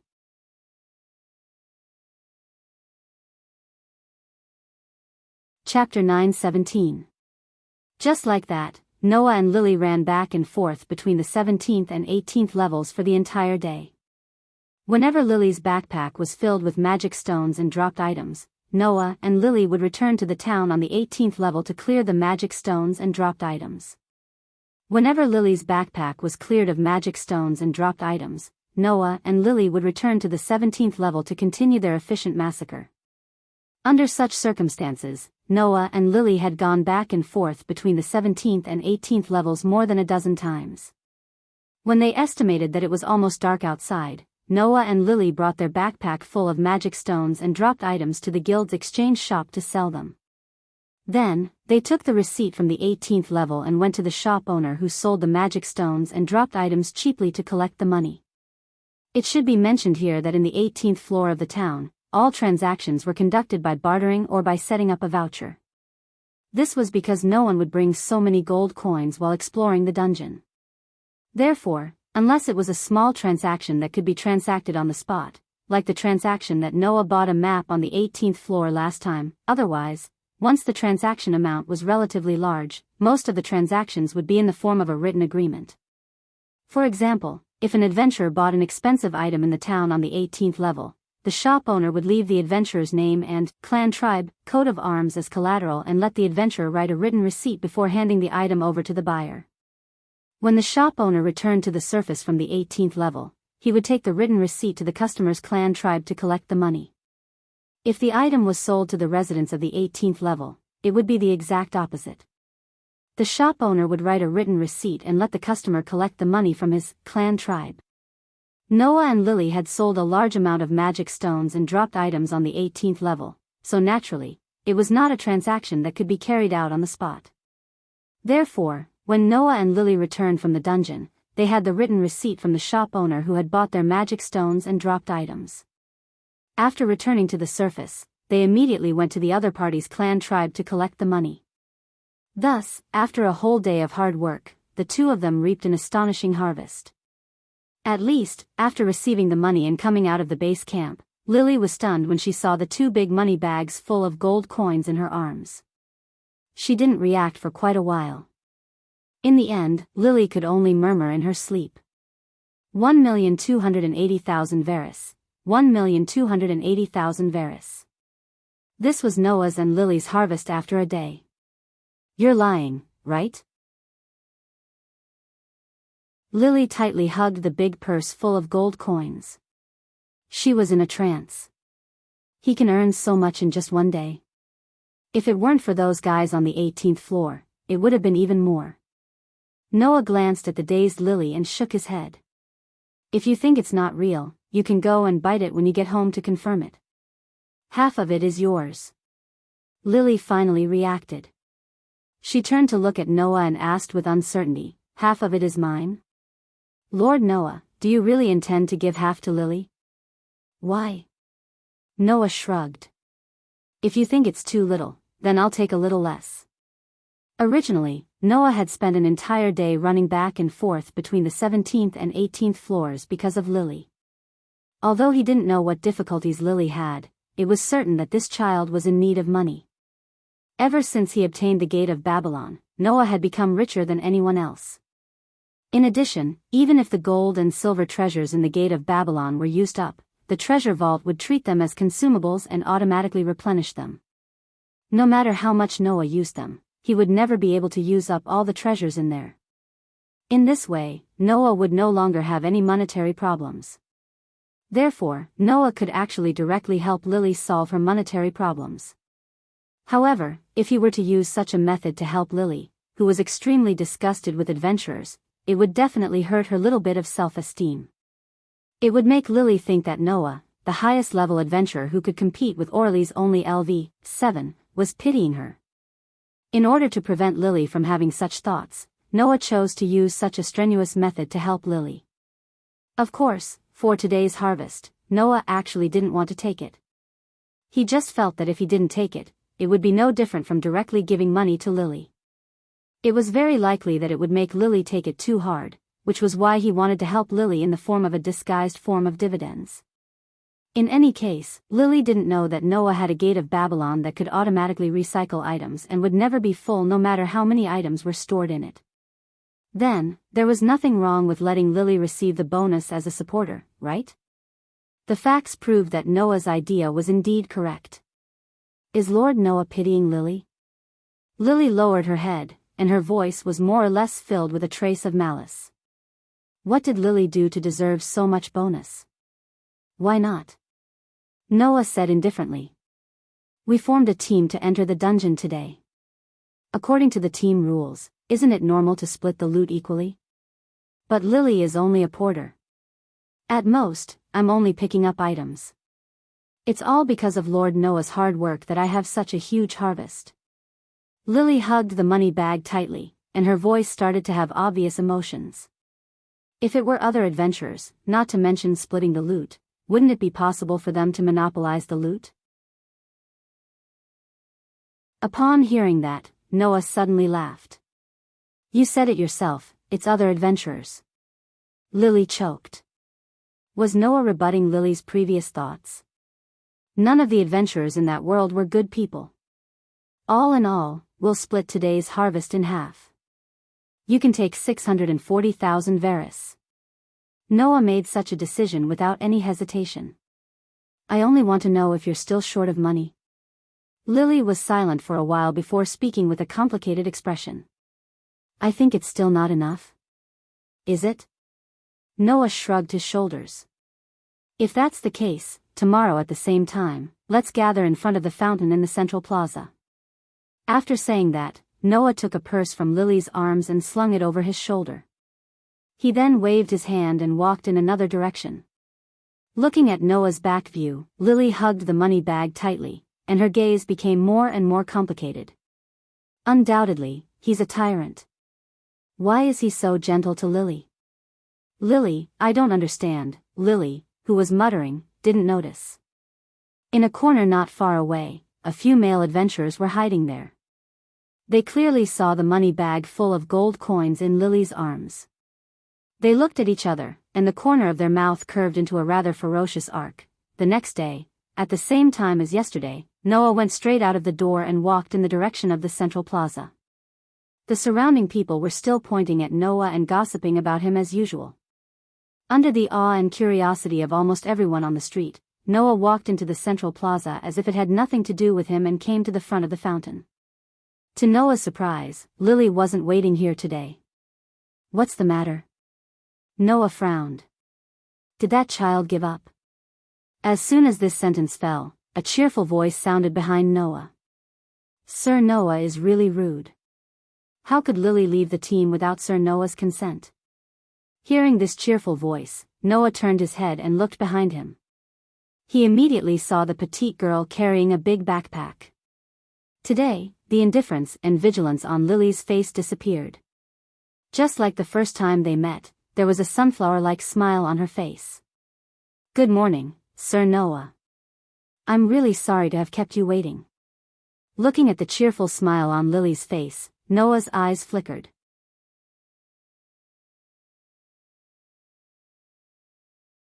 Chapter 9:18. Noah narrowed his eyes and said straightforwardly when he saw Lily smiling as cheerfully and adorably as when they met for the first time. What happened? What do you mean what happened?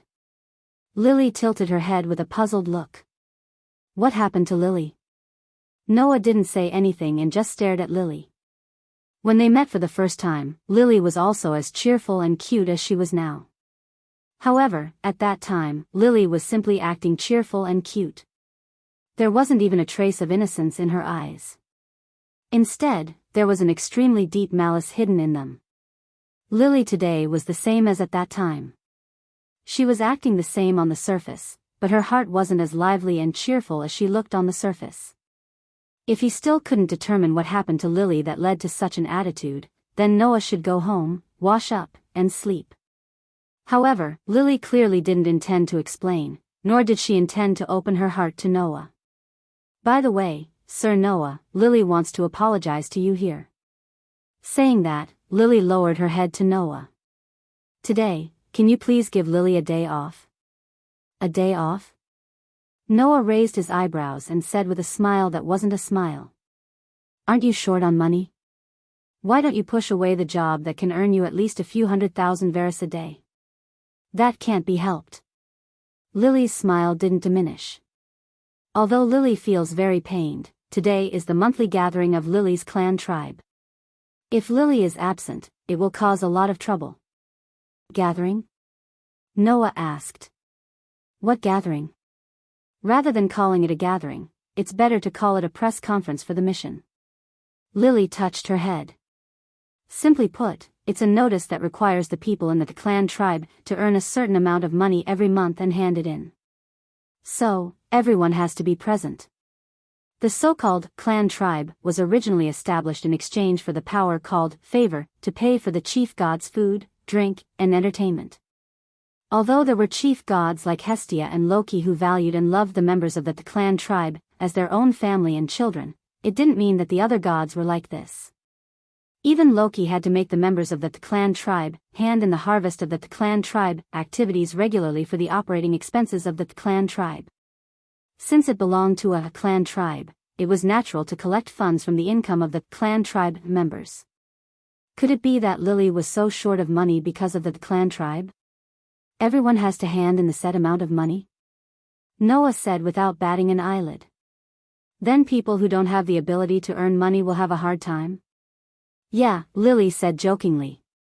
Especially for a supporter like Lily, that's even more needless to say. Lily, who had been talking to Noah as if she was pretending from the beginning, only when she said this sentence did her tone finally carry the same emotion as yesterday. It was an emotion called hatred and disgust. Noah, who clearly noticed this, withdrew his gaze from Lily and said indifferently, "In that case, let's forget about it today." "Thank you very much, Lord Noah." Lily bowed her head again and expressed her gratitude to Noah. Then, she smiled as brightly as a sunflower and said to Noah, "Thank you for your help.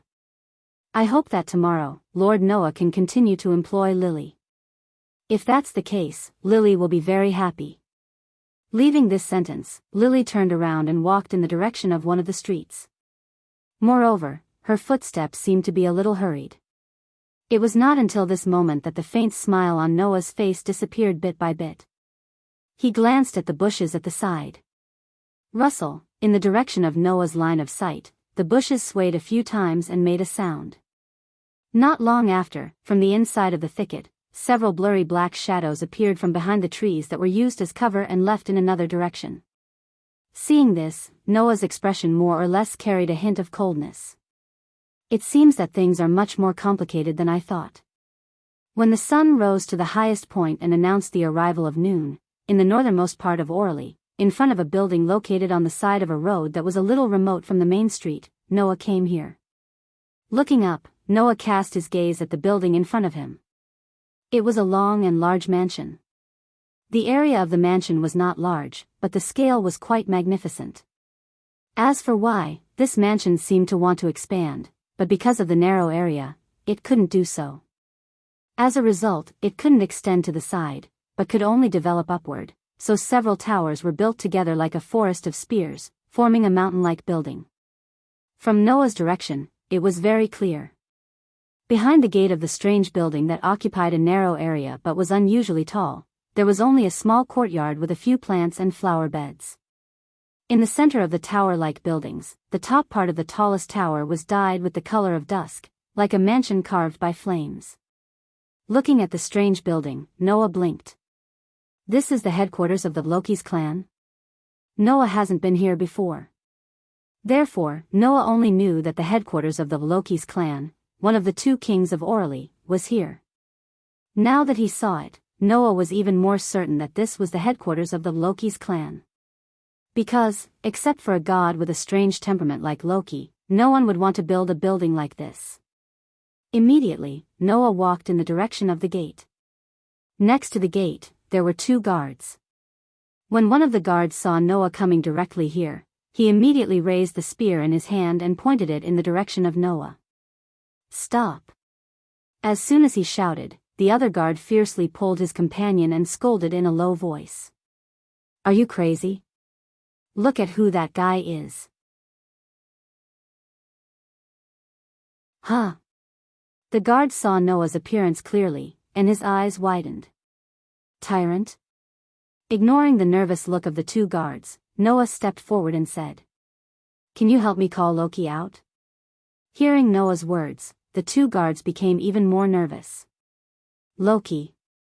Loki? You? What do you want to do?" It was no wonder that the two guards were so nervous.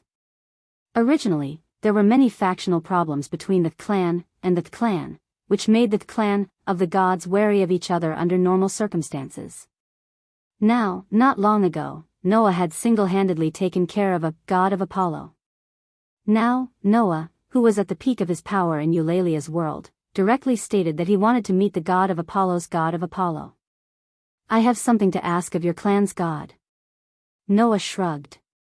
"If it's convenient, you can help me pass the message." If it had been someone else, the two guards would have probably beaten them up. But Noah was extremely popular among the gods, and even the two clan gods of Loki and Freya's clan wanted to recruit him. This was something that everyone in Eulalia knew.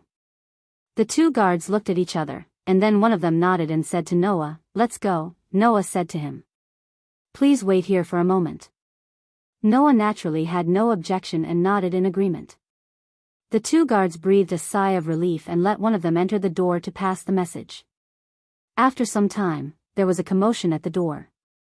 When the door was opened, a figure flew out from the door and pounced on Noah.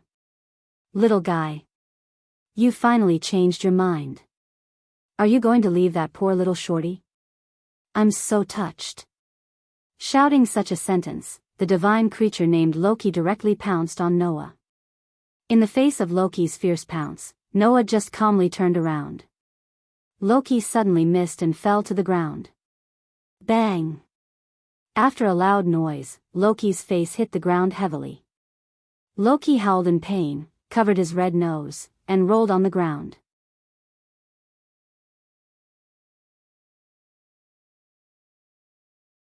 Chapter 9:19. Nose. Lying on the ground, Loki rolled on the ground while covering his nose. There were tears in his eyes, and he looked like he was in so much pain that he wanted to die. As expected of the tyrant. He actually dodged it. No, it was so obvious. I think most people would be able to dodge it. Noah sighed as he couldn't bear to look directly at Loki, who was rolling on the ground with half-closed eyes. Okay, stop fooling around. Get up quickly. Oh, so cold. Loki reluctantly got up from the ground. Sure enough, now is the time to be arrogant. Can't you be delicate? Noah's face twitched. I really want to give this guy a good beating. Oh? Little brother is really here. Welcome to our base camp, little brother. With these two voices, another group of people walked out of the gate of the Loki's base camp. The two Amazon sisters, Tiona and Tiona, were leading the group with a smile on their faces as they greeted Noah. Behind the Amazon sisters, Finn, Riveria, Gareth, and Rafia followed. Even the werewolf, Bert, smacked his lips when he saw Noah and looked unhappy. At the back of these people, there was a beautiful girl with dazzling waist-length hair. A pair of clear eyes stared at Noah. Her delicate and pretty face was still the same as before, without any expression on her face. At this point, all the senior members of the Loki's clan, one of the two kings of Eulalie, were present. Even Loki was present. The scene was quite spectacular. Long time no see. As the leader, Finn stepped forward and said to Noah with a look of surprise. Although I knew that you would sooner or later amaze the world, I didn't expect that in just over a month, you have already made such a big name in Eulalie. It's really surprising. We watched the entire battle between you and Apollo's minions. It was truly amazing. Riveria also seemed to be a little emotional. That spell that destroyed an entire city in an instant was really powerful. If it was me, I wouldn't be able to reach that level yet. Even so, I'm still sitting on the seat of Eulalie's strongest archmage. It's really embarrassing. It's not just magic. His battle prowess is also amazing. Gareth laughed. You can even go head-to-head with Eulalie's ultimate weapon. To be honest, even I want to duel with you. As soon as they met, the three leaders of Loki's clan gave a great evaluation of Noah. However, no one present found it strange. After all, during the war game, Noah's performance was seen by everyone in Eulalia. Even the gods praised Noah. As a person from the lower realm, who could make a negative criticism of Noah's performance? Not to mention Finn, Riveria, and Gareth, even Tiona, Tyogni, and Leafia were all excitedly and emotionally evaluating Noah. Although Aze didn't say anything, her pair of eyes that were staring at Noah had already revealed her feelings in her heart. Only Bert put his hands in his pockets with a look of disdain. What's there to be surprised about? It's just taking care of a random clan that didn't even have a LV4 member. Everyone present was used to Bert's rude remarks, so almost no one paid attention to Bert. This made the displeasure on Bert's face more intense, but he didn't say anything. He turned his head away with an unruly look. By the way, Riveria also said that you, little guy, seem to be able to use innate magic that doesn't require a specific bloodline. Anyone can learn it, right? Loki also put his hands in his pockets and looked at Noah. His squinted eyes opened slightly. Could it be that the magic that destroyed the city is also the kind of innate magic that anyone can learn? Loki's profound words made all the higher-ups of Loki's clan turn their eyes to Noah. Obviously, they were also very concerned about this issue. Especially Aze, who looked at Noah with some expectation in her eyes. In this regard, Noah just curled his lips. Sorry, that's not innate magic. The only magic I can teach people is the crush.